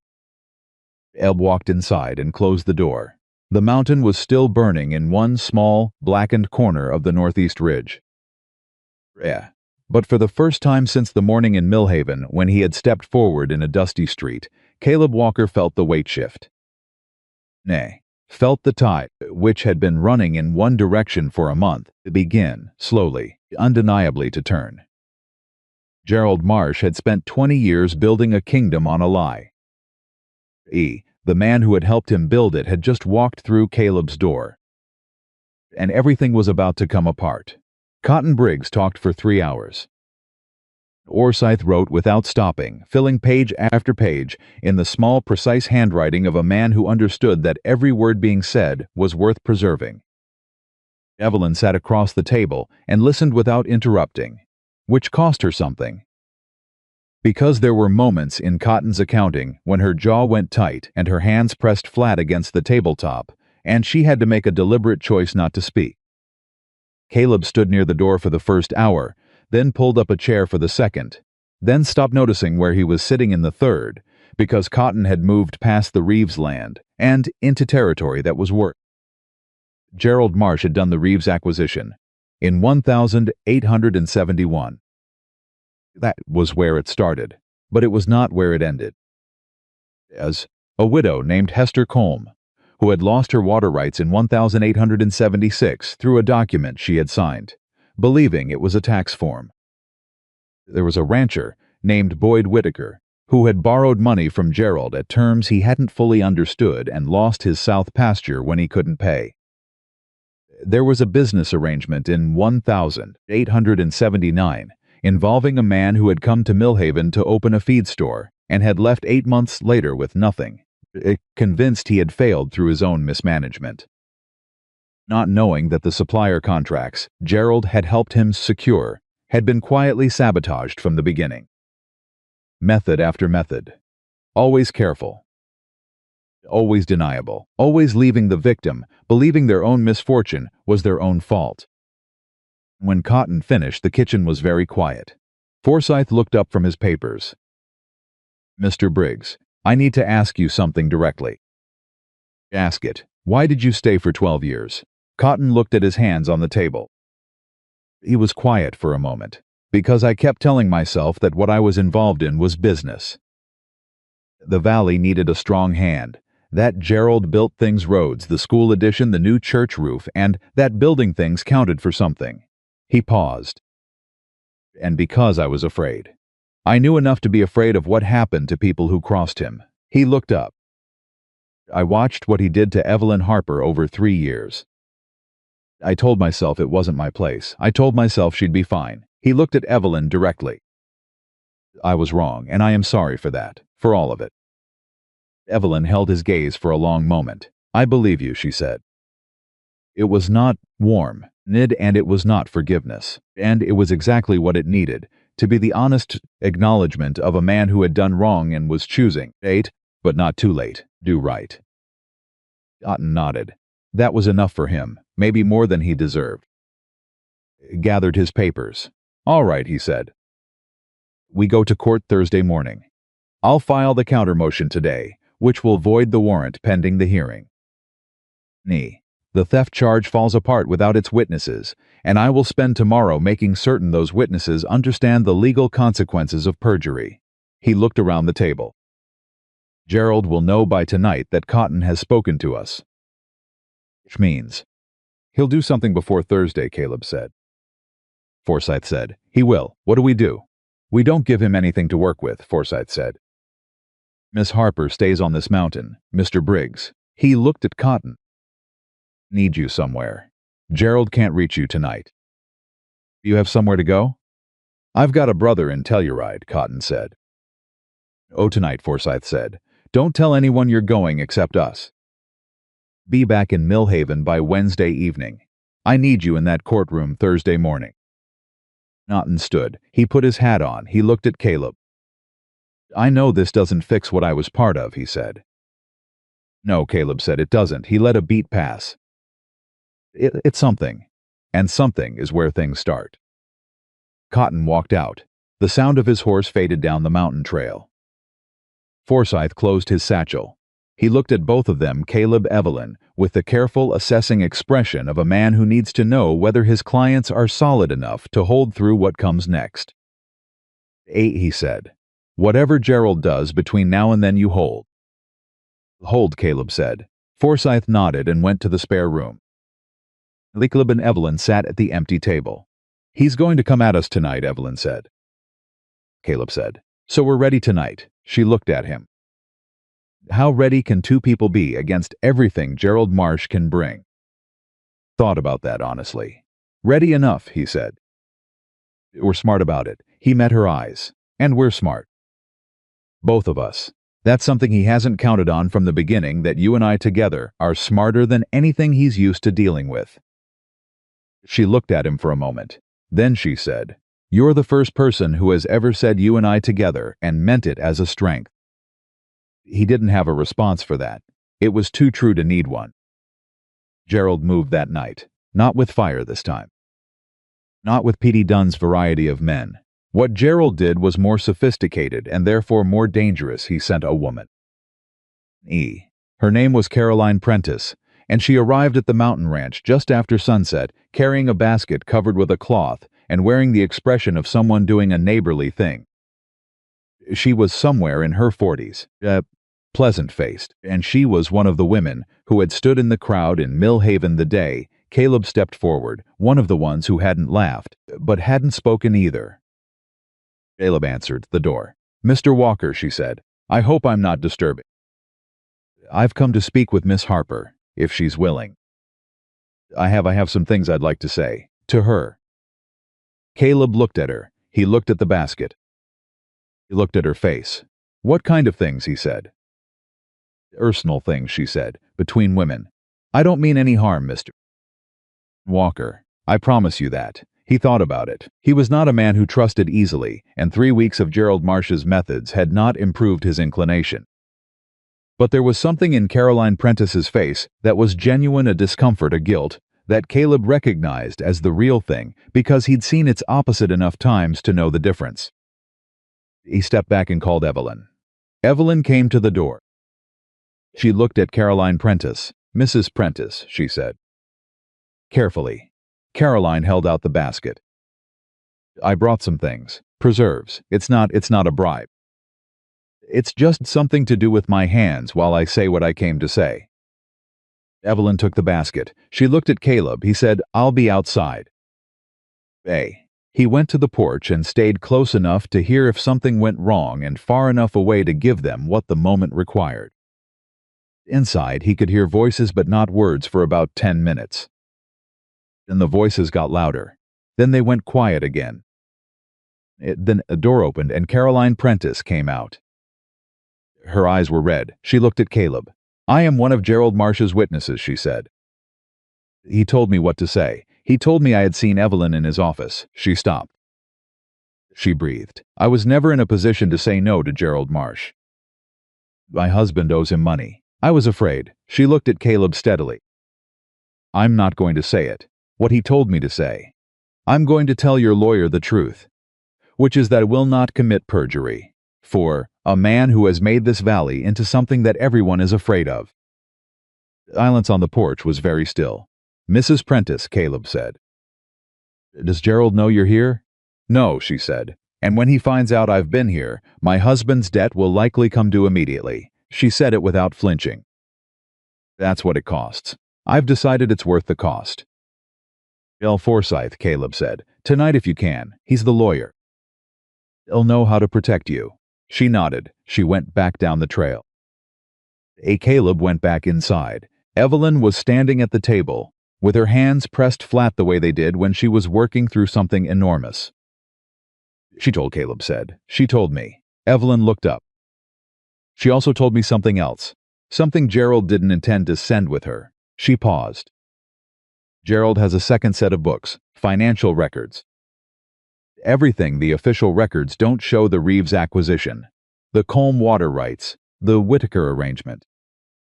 All of it. He keeps them in a lockbox in his office. She met his eyes.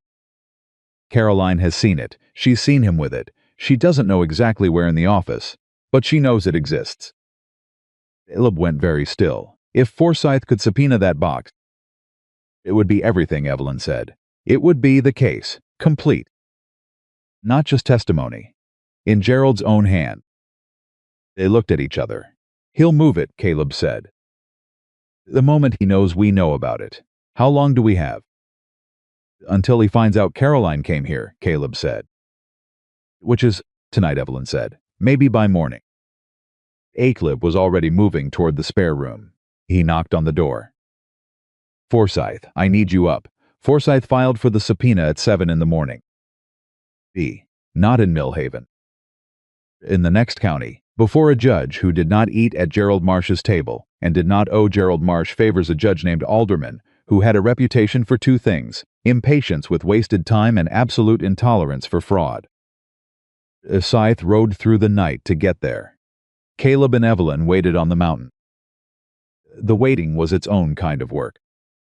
Evelyn moved through the morning the way she moved through everything practically, without stillness.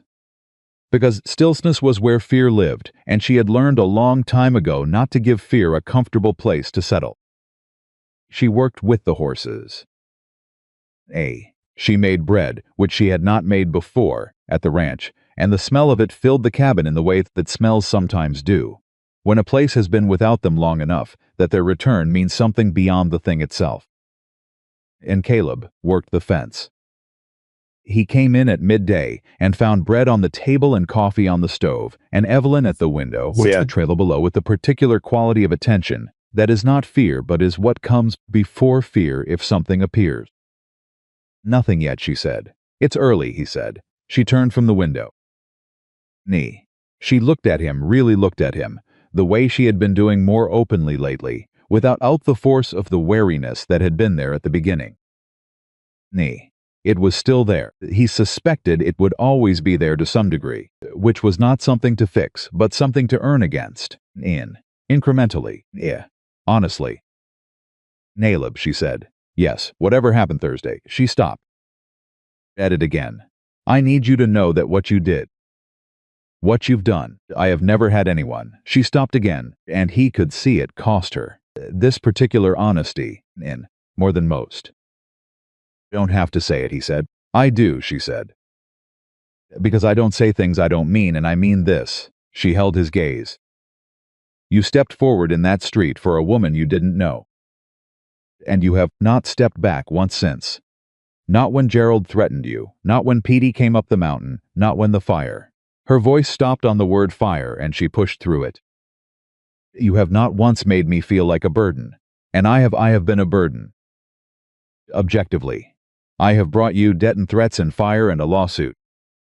I know that. Let me finish, she said quietly. I know that, and you have not once made me feel like I was more trouble than I was worth. And that is the rarest thing anyone has ever done for me. I need you to know that I see it, that it is not going unnoticed. She looked at him. Whatever happens Thursday, that's true regardless. Gavin was very quiet. He looked at her for a long moment. Then he said, You're not a burden. You never were. You are the reason this place feels like something worth defending. He paused. And I want you to know I am not doing this because I want something from you. I'm not keeping a ledger. You don't owe me anything at the end of this, no matter how it goes. I know, she said. That's why I can say what I said. He looked at her. She looked at him. The space between them, which had been narrowing for weeks, the way the distance between two careful people narrows, when each of them stops pretending not to notice, went very quiet. Then a rider came hard up the trail. Both of them moved to the window. It was Margaret Tilden's boy, the same one who had come before. He was riding like it mattered. Caleb went to the door. Boy pulled up breathless. Mr. Walker, Mrs. Tilden sent me. She says to tell you Gerald Marsh went to his office this morning and came out with a lockbox and put it in his wagon and drove toward the county line. The words hit the room like a stone into still water. When, Caleb said, maybe less. Does Forsyth know? Mrs. Tilden sent another rider to the next county. She doesn't know if he got there in time. Caleb looked at Evelyn. Evelyn's face had gone very still, not the controlled stillness of someone managing fear, but the deeper stillness of someone calculating fast. He's moving the books, she said. If he gets them across the county line. Scythe's subpoena has no reach there. She was thinking. Her eyes were moving the way eyes do when a person's going through options fast. Unless she stopped, unless what? Caleb said. Unless someone intercepts him before he gets there. She looked at Caleb. How well do you know the roads between here and the county line? I understood immediately. Better than Gerald does. There's a shortcut, through the North Pass. I know the North Pass, he said. I've taken it 100 times. Gerald takes the road. The road adds 40 minutes. They looked at each other. Caleb, she said. I can't take the box, he said. That's theft. That undoes everything. You don't have to take the box, she said. You just have to slow him down long enough for Forsyth to get the subpoena served. She held his eyes. Can you do that? He was already moving. Stay inside, he said. Don't open the door for anyone but Forsyth or Margaret. Go, she said. He went. The North Pass was steep and the summer ground was dry, which meant Post could move fast if Caleb gave him the rein and trusted him, and Caleb trusted him absolutely. They went up and over the ridge in a time that would have seemed reckless to anyone watching who didn't know the ground. And they came down the other side onto the main valley road, about a mile ahead of the point where Gerald's wagon would have reached. Abe pulled Post up in the middle of the road. He waited. 8 minutes. Then the wagon came around the bend, Gerald driving, one man beside him on the seat, another riding behind. Gerald pulled the horses up hard when he saw Caleb blocking the road. The two men with Gerald put their hands near their holsters. Caleb did not move. Walker, Gerald said. His voice was tight, stripped of the courthouse politeness he'd been wearing for weeks. This was the voice underneath, flatter, colder. Get out of my road. Is a county road, Caleb said. You don't own it. It will have you arrested, Caleb said. On a public road. He looked at the wagon. He looked at the lockbox sitting the wagon bed, not even covered, because Gerald had moved too fast to think about appearances. He looked back at Gerald. Nice box you've got there. Gerald's face went dark. You have no idea what you are doing. I've got a general sense of it, Caleb said. The man on the seat beside Gerald said something low. Gerald shook his head once, sharply. Walker. Gerald's voice had dropped into something that was not quite a threat, but was the thing that comes just before one. You are one man, on a road, with nothing. Whatever you think you are accomplishing right now. Accomplishing about 40 minutes, Caleb said simply. Gerald stared at him, and then the sound of hoofbeats came from the direction of Millhaven, not one horse but two, moving fast, coming up the road from behind Gerald's wagon. Everyone turned. Forsyth came around the bend, and beside him, hard, was a man. Caleb didn't know, a tall man in a coat that meant official business, carrying a leather document case. The county sheriff's deputy from the next jurisdiction, who had received a subpoena that morning from a judge named Alderman, who did not eat at Gerald Marsh's table. Gerald turned back to Caleb. The look on his face was not anger. It was something older and more honest, the particular expression of a man who has spent 20 years winning and has just understood, for the first time, what losing feels like when it arrives. You planned this, Gerald said, not loud, barely above a breath. We planned this, Caleb said. There's a difference.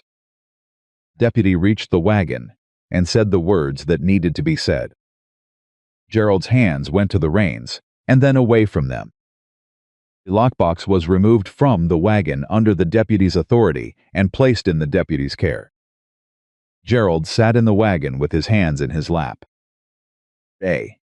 He looked like a man who had just watched the ground he had been standing on for 20 years open up beneath him. Forsyth pulled up beside Caleb. He looked at the wagon. He looked at the lockbox, now secured with the deputy. At Caleb. You held him, Forsyth said. Minutes, Caleb said. That was enough. Forsyth exhaled. The judge signed the subpoena on the basis of Cotton's testimony and Caroline Prentice's affidavit, which she gave this morning before Gerald knew what she'd told you. He looked at Gerald. It's over, Mr. Marsh. Gerald said nothing. He had nothing left to say. New Year's Day came. The courtroom in Millhaven was not a formal courthouse. It was the largest room in the hotel, cleared of its furniture and arranged with chairs and a table for the judge. Because Millhaven had never been important enough to warrant a dedicated courthouse, which was one of the reasons Gerald had been able to operate the way he had for so long. That morning, it was standing room only. Margaret Tilden was there. Ruth Ferris was there. Holcomb from the dry goods sat in the second row with his hands clasped, and the expression of a man who has made a decision about his own conscience and intends to stick to it. Clara Reeves sat near the back, with a bundle of her father's papers on her lap, tied with string, 15 years of waiting in a neat package. Caroline Prentice sat beside her husband, who had received a visit from Forsyth the evening before that had significantly altered his understanding of his financial situation. Cotton Briggs sat near the front and did not look at Gerald Marsh. Gerald sat at a table with a lawyer who had ridden in from 2 counties away and who, it was becoming clear from his expression, had not been given fully accurate information about the strength of his client's position. Evelyn walked in with Caleb beside her. The room changed when she walked in. Not dramatically, but people turned. People who had stood in a street and laughed, or stood in a street and said nothing, or stood at the edges of Gerald Marsh's influence for 20 years and kept their heads down and their opinions to themselves. They turned, and they looked at her, and what was in their faces was complicated guilt in some calculation in others, and, in a few, something simpler and more important than either. Evelyn did not look at any of them. She looked straight ahead. She sat down. She put her hands flat on the table in front of her, and she breathed. Caleb sat beside her. She did not look at him, but under the table, her hand found his, and she held it once brief, hard, certain, and then let go. The judge called the proceeding to order. What followed 4 hours and covered 20 years of Gerald Marsh's history in the Millhaven Valley, and it was, by every legal measure, demolition. Forsyth presented the Reeves documentation. He presented Cotton's testimony, presented Caroline Prentice's affidavit, and Holcomb's corrected account, and Clara Reeves's father's letters, which were read aloud in the room, and which created a silence of the particular kind that happens when a community hears its own history told honestly for the first time. Gerald's lawyer objected. He objected repeatedly, in the way lawyers object when they have nothing else to offer. The judge alderman, who had agreed to preside in Millhaven for this hearing specifically because of the cross-county nature of the subpoena, sustained very few of them. The lockbox was opened. Gerald's second set of books were laid out. Gerald Marsh's lawyer stopped objecting. Gerald himself, who had not spoken since the road the day before, looked at the books open on the table and looked at the judge, and did something that nobody in that room had ever seen Gerald Marsh do. He looked away. The theft charge against Evelyn Harper was dismissed in the first 20 minutes. Forsyth didn't even have to argue it. Gerald's own lawyer conceded it, once the context of the broader fraud became clear. Because attaching his client to a provably false accusation in the middle of a proceeding about genuine crimes was not a position any lawyer wanted to defend. The rest of the hearing was about Gerald. At the end of 4 hours, Judge Alderman said a number of things, clearly and without ceremony, that added up to this. Gerald Marsh would be referred to the territorial court for formal prosecution on multiple counts of fraud. His land holdings would be subject to review. The Reeves parcel would be returned to Clara Reeves, pending territorial court confirmation. All debts and arrangements executed under fraudulent pretenses would be subject to challenge. Then he looked up from his papers. "And I want to say something that is not a legal finding," Alderman said. "It is an observation. The woman sitting at that table," he looked at Evelyn, "came into this proceeding facing a false criminal charge. Knew she is leaving it with her name cleared and her character intact. In my experience, that is not a common outcome for someone in her position. It is the outcome here because she had the courage to stand against something that had been standing unchallenged in this valley for 2 decades. He looked around the room. That should tell everyone in this room something about what courage costs and what it produces. He gathered his papers and stood. He exhaled. Outside, afterward, in the clear summer air, people came to Evelyn one by one. Not all of them, not the ones who had laughed the loudest. But enough. Margaret Tilden, who hugged her without warning and was not a woman who hugged without meaning it. Ruth Ferris, who shook her hand and said, "My husband's land," and couldn't finish the sentence, and didn't need to. But Clara Reeves, who held Evelyn's hands in both of hers and said only, thank you, which carried the weight of 15 years. Holcomb came last. He stood in front of Evelyn with his hat in his hands and said, "I inflated the number. Your debt. Gerald told me to, and I did it, and I am sorry for it." Evelyn looked at him for a moment. "I know," she said. Ape settled it at the inflated number. "So you kept the difference." She paused. "Give it to Clara Reeves." "Miss Harper." "Give it to Clara Reeves," she said again, not unkindly. "Just clearly. That seems about right." Holcomb put his hat back on and nodded and went to find Clara Reeves. Caleb had been standing a few feet away through all of this, the way he'd been standing near things since the beginning, close enough to matter, far enough to give her space to be what she was, without his shadow over it. When the last person had come and gone, she turned and found him. Looked at him for a long moment. "It's over," she said. "The legal part," he said. Yes, she understood what he meant. "The rest of it is just living." She said the word living like someone who has been holding it at a distance and is now carefully allowing it closer. He looked at her, at the courthouse door behind her, at the street where a month ago she had stood holding a canvas bag while a crowd laughed. "You're standing in the same street," he said. She turned and looked at the street. Then back at him. "It feels different," she said. "You're different in it," he said. She held his gaze for a long, quiet moment. "What happens now?" she said. Not urgently, not afraid. "Just asking." He looked at her with the directness he had brought to everything since the beginning, the kind that didn't perform and didn't deflect. "That's yours to decide," he said. "It always was." A pause. "But I'll tell you what I'd like, if you're asking." "I'm asking," she said. "I'd like you to come back up that mountain," he said. "Not because you have nowhere else to go. Because you choose to. Because Sunday needs someone who knows how to make her trust things.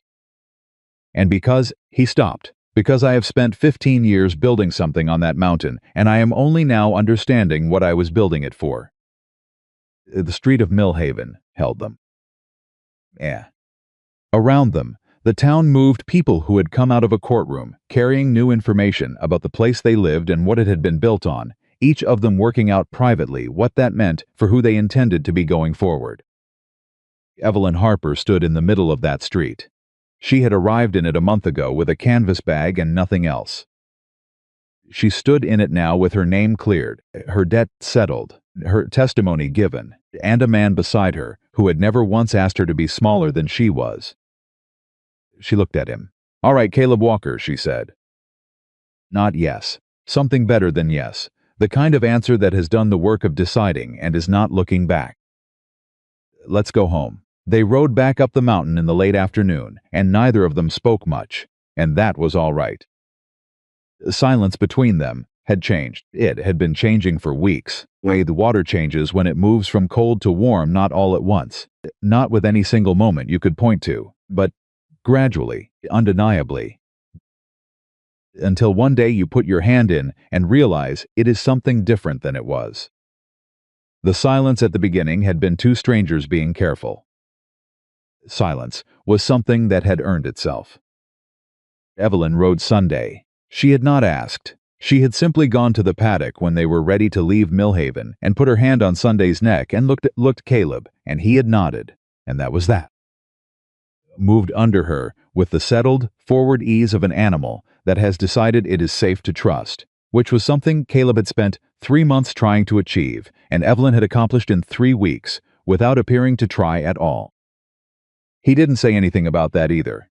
When they came up the trail and the ranch came into view, Evelyn did something she hadn't done before.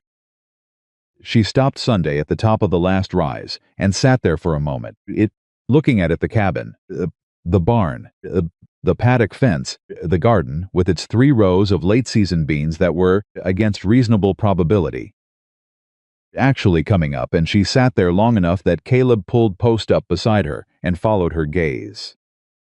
"It," he said. "Nothing. Then, everything." She looked at him. Keep expecting it to feel temporary, does it? She thought about it honestly, the way she did everything.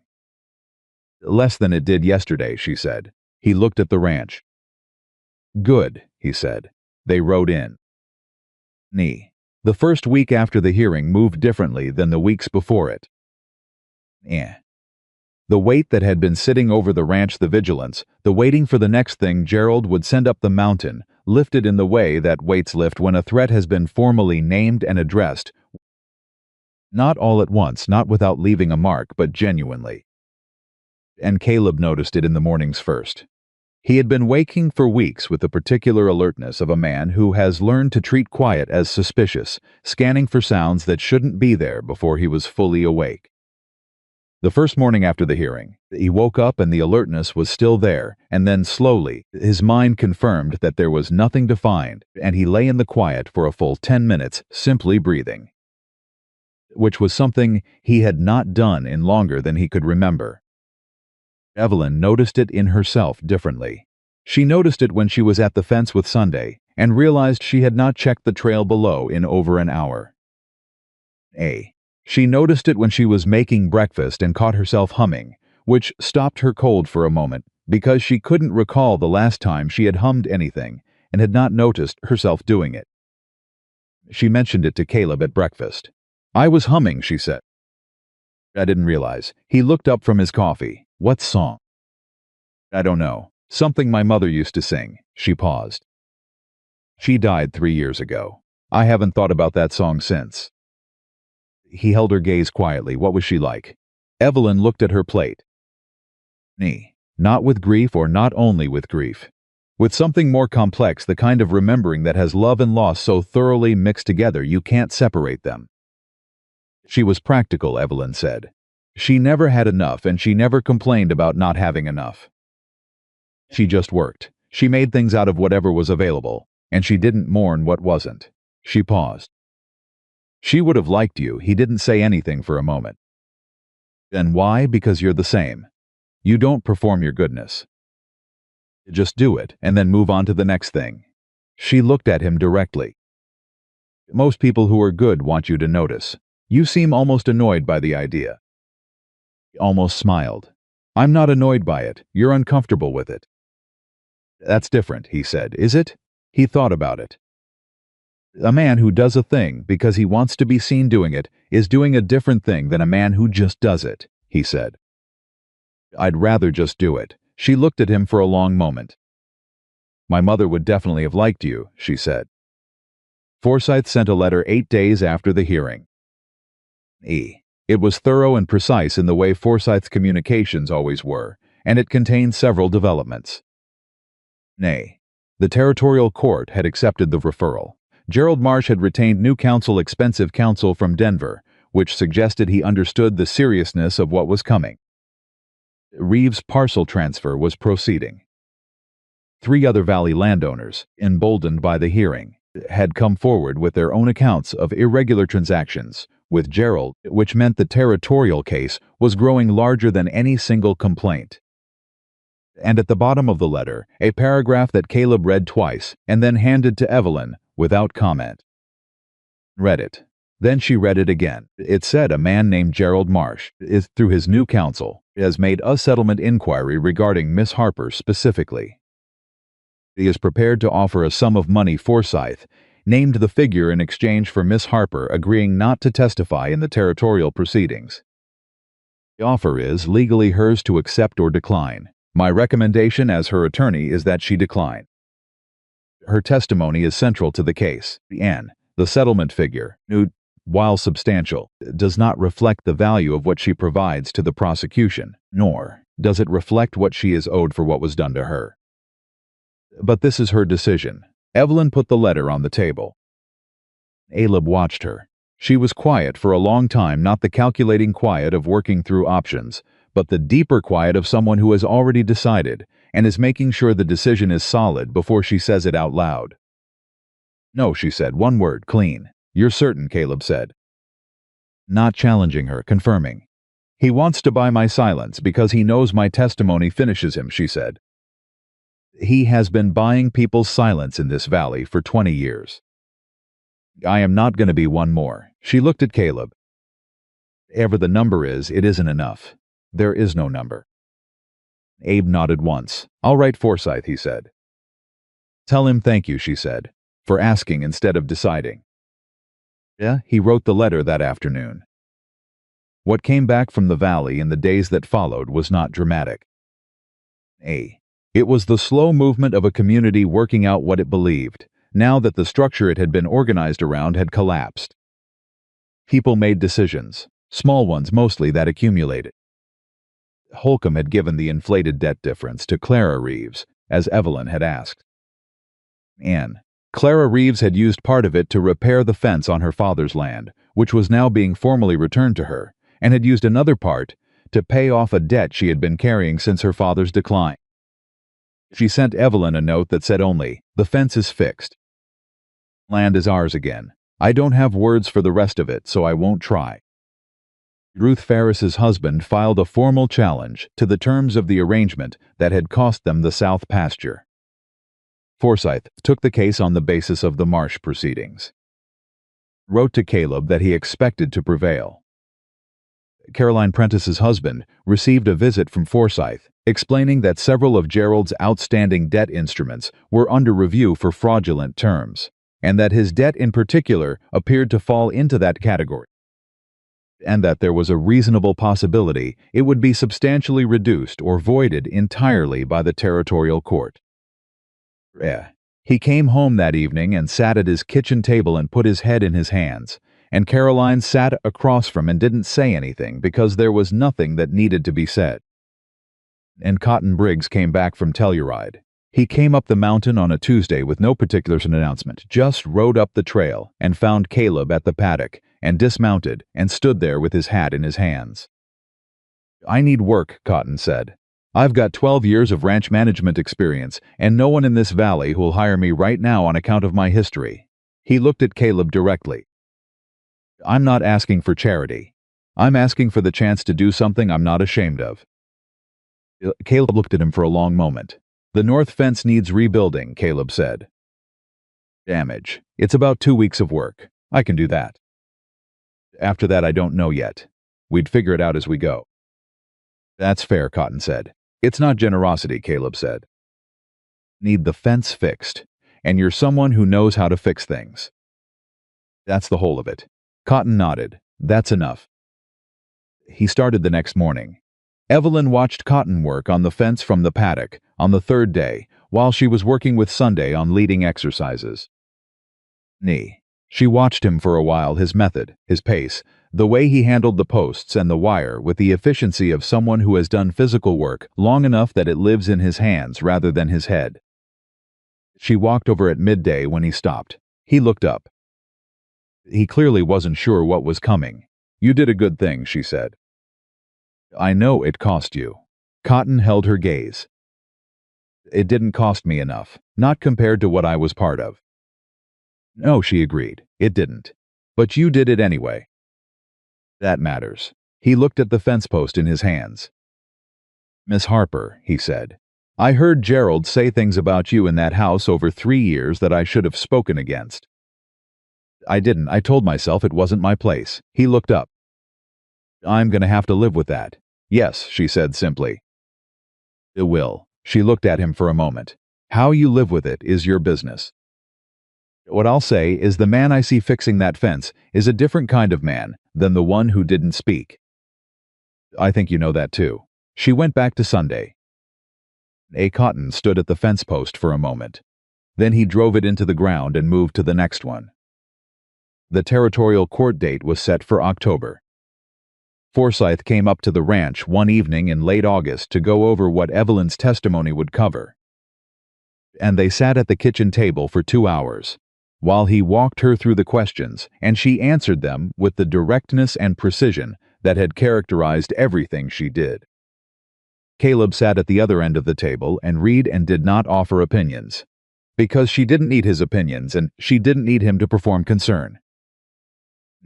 She needed him to be in the room, which was different and was something he understood. At the end of the session, Forsyth closed his case notes. "You're a very strong witness," he said to Evelyn. "Yeah, I want you to know that. I've worked with many people who have gone through things comparable to what you've gone through, and the instinct for most of them is to diminish it when they're in front of a court. Make it smaller than it was so it's easier to say. You don't do that. There's no point in making it smaller," Evelyn said. It was what it was. Making it smaller wouldn't make it less true. It would just make it less useful. Forsyth looked at her. Caleb, then back. "The two of you are a very unusual pair," he said, not unkindly. "Where?" Caleb said. Forsyth left. The cabin was quiet. Evelyn looked at the table where the case notes had been, then at Caleb. "Right," she said. "You know that. About what?" "About us being unusual." She looked at him. "Most men who did what you did would expect something by now." It would have made it clear what they expected. "I'm not most men," he said. "I know." She paused. "That's what makes this, that's what makes you." She stopped. Something moved across her face that he had not seen there before, not the wariness, not the measuring look, not the careful almost smile that had been coming more frequently. Something more open than any of those. Something that had made a decision about itself. "Caleb," she said. "Yes. I'm not going to say what I want to say as a thank you. I want to be clear about that. It's not gratitude. I don't operate from gratitude. And you know that about me." He said. "What I'm going to say, I'm saying. Because it's true, and because I have decided that the version of me who doesn't say true things because she's afraid of how they'll land is not the version of me I want to be anymore." She held his eyes. "I love you. I don't know exactly when it became true." "Yeah. I think it was probably somewhere around the time you paid Petey Dunn more money than he was owed so that he would have no remaining claim on me, and I realized you hadn't told me the full because you didn't want me to feel the weight of it. That's when I think it became true." She paused. "I'm telling you now because October is 2 months away and I have spent enough of my life not saying things I mean." The kitchen held that for a moment. Caleb looked at her. He was quiet long enough that she met his eyes steadily, the way she met everything without flinching, ready for whatever came back. "I have been in love with you," he said, "since the morning I watched you stand at that fence for 15 minutes until Sunday came to you." Because you were patient enough to let a frightened animal decide for itself." He paused. I didn't say it because I didn't want to put weight on you before you were ready to carry it.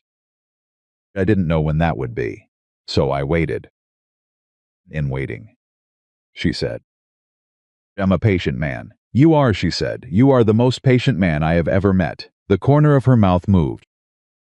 "It's extremely irritating." He almost laughed. Almost. "I'll work on it." Don't work on it." She stood up from the table and walked around to his side, and she put her hand on his face the way you touch something you have decided belongs to you, carefully and without apology. And he put his hand over hers, and they stayed like that for a moment in the quiet cabin on the quiet mountain, while August sat outside in all its fullness. "We're going to be all right," she said. Not a question. "We're going to be more than all right," he said. She believed him.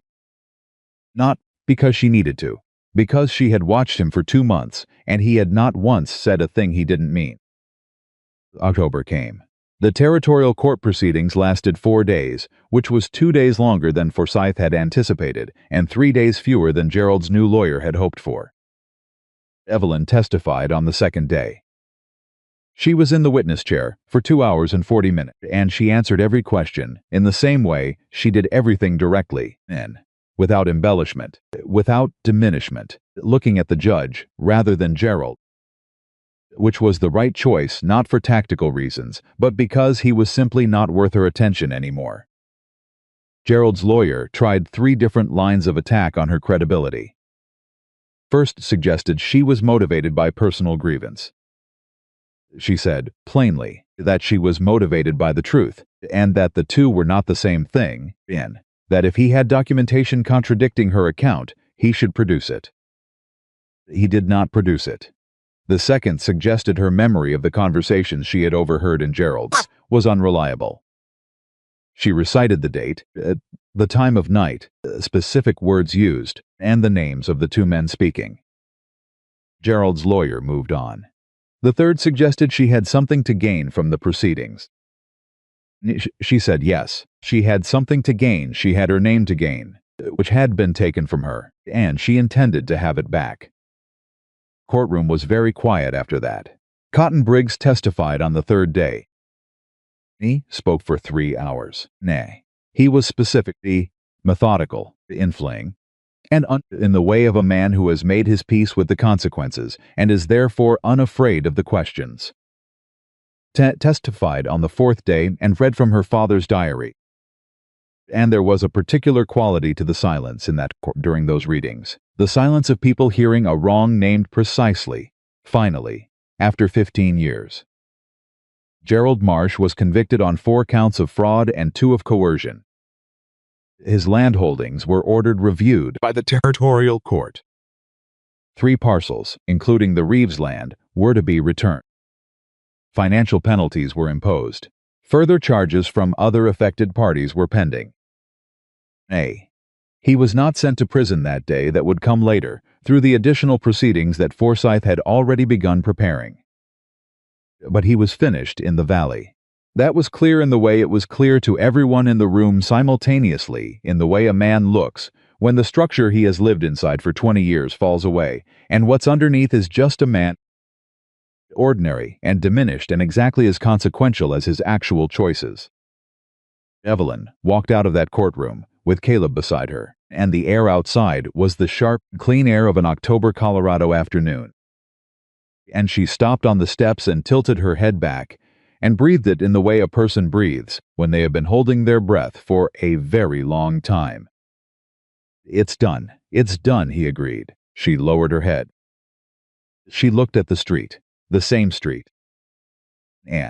Always the same street where this had started, where she had stood with a canvas bag and a crowd laughing and a stranger stepping forward for a reason she hadn't understood then and understood completely now. You know what I keep thinking about, she said. What? That morning in the street. You said anyone who has survived what she survived deserves more respect than all of us standing here. She looked at him. You didn't know anything about me. You didn't know what I'd survived. You just said it. I meant it. I know, she said.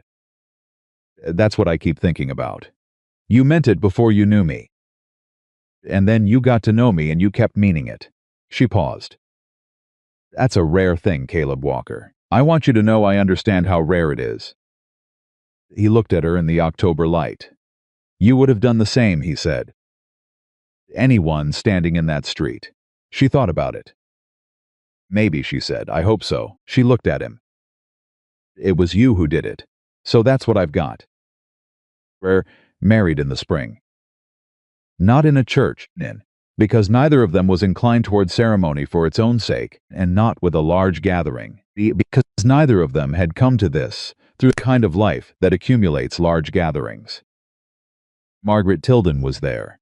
Clara Reeves was there, standing straighter than she had stood in years, because the land was hers again, and straightness had come back with it.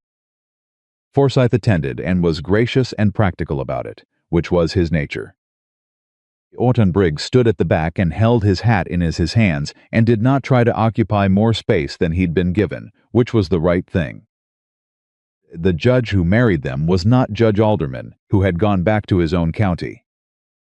It was a territorial justice named Holt who had gray in his beard, and the unhurried manner of a man who has performed many ceremonies and understands that the important part is not the ceremony. He asked them the words. They said the words. It was simple and complete, in the way that simple true things are complete. Afterward, Margaret Tilden hugged Evelyn for a long time. Clara Reeves shook Caleb's hand with both of hers. Forsyth said, I will be sending a bill, and Caleb said, I expected nothing less, and they shook hands, like the men they were, people who had been through something genuine together and had come out on the right side of it. Cotton shook Caleb's hand at the door. He looked at Evelyn. Nodded once. She nodded back. That was the whole of it, and it was enough. Summer came back to the mountain the way it always did, sudden and full, the way Colorado summers arrive, as though the season has been waiting just out of sight and then decides all at once to be present. Sunday foaled in June. It was Evelyn who noticed first, because she always noticed first with the horses. She came back to the light and shook Caleb's awake with the particular urgency of someone who has important news and cannot wait for decorum. Monday, she said. He was up in 30 seconds. They spent 3 hours in the barn, and the foal that arrived was dark like her mother, but smaller than expected and immediately, stubbornly determined to be upright, which made Evelyn laugh with the unguarded, surprised laugh that still caught Caleb somewhere in the chest every time he heard it. She's strong, Evelyn said. Takes after her mother, Caleb said. Evelyn looked at him sideways. That's a compliment, he said. She said, I'll take it. They named the foal Clara, which Evelyn decided without consulting anyone, and Caleb agreed to immediately, because it was the right name and he knew it when he heard it. When they told Clara Reeves, a woman looked at them for a moment, and then pressed her hand over her mouth and turned away for a while. When she turned back, her eyes were bright, and she said, You didn't have to do that, Evelyn said. We know. And that was the end of the conversation. Ranch grew, not dramatically, not all at once, but in the way things grow when they are tended with consistency and attention and genuine care, steadily, solidly, with roots that go deep enough to hold when the weather changes. Evelyn took on 2 more horses from people in the valley who had animals they couldn't manage, animals that had been hurt or frightened or simply mishandled until they had forgotten that humans could be trusted. She worked with them with the same patient, unhurried method she'd used on Sunday, and the results were the same, because the method was honest, and honesty, with horses, is the only thing that works. It got around. It tends to. By the following spring, people were bringing animals from 3 counties out, and Caleb had added 2 more stalls to the barn. And there was a woman from the east edge of the valley who came twice a week to help, and who had her own story of difficulty that Evelyn had heard, and not tried to solve but had simply made space for, which was its own kind of help. Otten stayed. He finished the north fence, and then the east fence, and then the outbuilding that Caleb had been meaning to address for 4 years. And somewhere in the second winter, he stopped being a man doing penance, and became something simpler and more durable, a man doing work he was good at, in a place that didn't require him to be anything other than what he was. He was not the same man who had ridden for Gerald Marsh. He was something newer, less finished maybe, more honest. Margaret Tilden came up the mountain once a month for dinner, which had started as a practical check-in, and had become something else entirely, the kind of evening where people who have been through things together sit at a table and eat and talk about nothing in particular, and the talking about nothing in particular is its own form of recognition that they have arrived somewhere worth arriving at. Ruth Ferris's husband got his south pasture back. It took Forsyth 18 months, but it came back. Holcomb retired from the dry goods and left the store to his nephew and moved to New Mexico, which was something he had apparently always wanted to do and had never given himself permission for. He sent Evelyn a letter from Santa Fe that said, I am growing tomatoes. They are better than anything I grew in Colorado. I think the light is different here. I wanted to tell someone. She read the letter to Caleb at breakfast, and he said, good for him, and meant it without reservation. Gerald Marsh was sentenced in March of the following year. Forsyth sent the letter. Caleb read it. He handed it to Evelyn. She read it and set it down on the table and looked out the window for a long moment, and then she looked back. How do you feel? Caleb asked. She thought about it honestly, the way she always thought about things. Like it's over, she said, not like it was fixed. Some things don't get fixed. Clara's father is still gone. All those years are still gone. She paused. But like the wrong thing has stopped, she looked at Caleb. That's not nothing. No, he said. It's not nothing. It's a great deal. She looked at him across the table. I want to ask you something, she said. Ask. She said it simply, without the wariness that used to accompany everything she asked. She had been asking things without the wariness for almost a year now, which was something he said every time and did not remark on, because some things are honored by noticing and not by naming. He looked at her. At the kitchen that become the kitchen he'd always meant to have. At the window behind her, and the barn in the paddock, where Clara the foal was now a leggy yearling who had inherited her mother's wariness and Evelyn's ability to eventually decide to trust. He looked at the woman across the table, who had arrived on his mountain with a canvas bag and nothing else, and had proceeded, in the subsequent months, to fill every empty space in his life with something that turned out to be necessary. "Yes," he said, no hesitation, no qualification, yes. "Are you?" "I am," she said. "I am Caleb." "In a way I didn't know was available to me." He reached across the table. She put her hand in his. Outside in the full June morning, on the mountain that had been his for 15 years, and was now theirs, Clara the yearling was running the paddock fence the way young horses run for no reason except that they are alive, and the ground is solid and the air is moving, and all of that together is more than enough reason to move. Stood at the gate and watched her daughter run. And high on the mountain above the valley of Millhaven, Colorado, in the summer of 1885. Two people who had each spent a long time believing that belonging was something that happened to other people sat at a kitchen table with their hands joined and understood, finally and without question, that they had been wrong. A home is not built from wood and stone. It is not built from land or legal victories, or the collapse of the men who tried to take what wasn't theirs.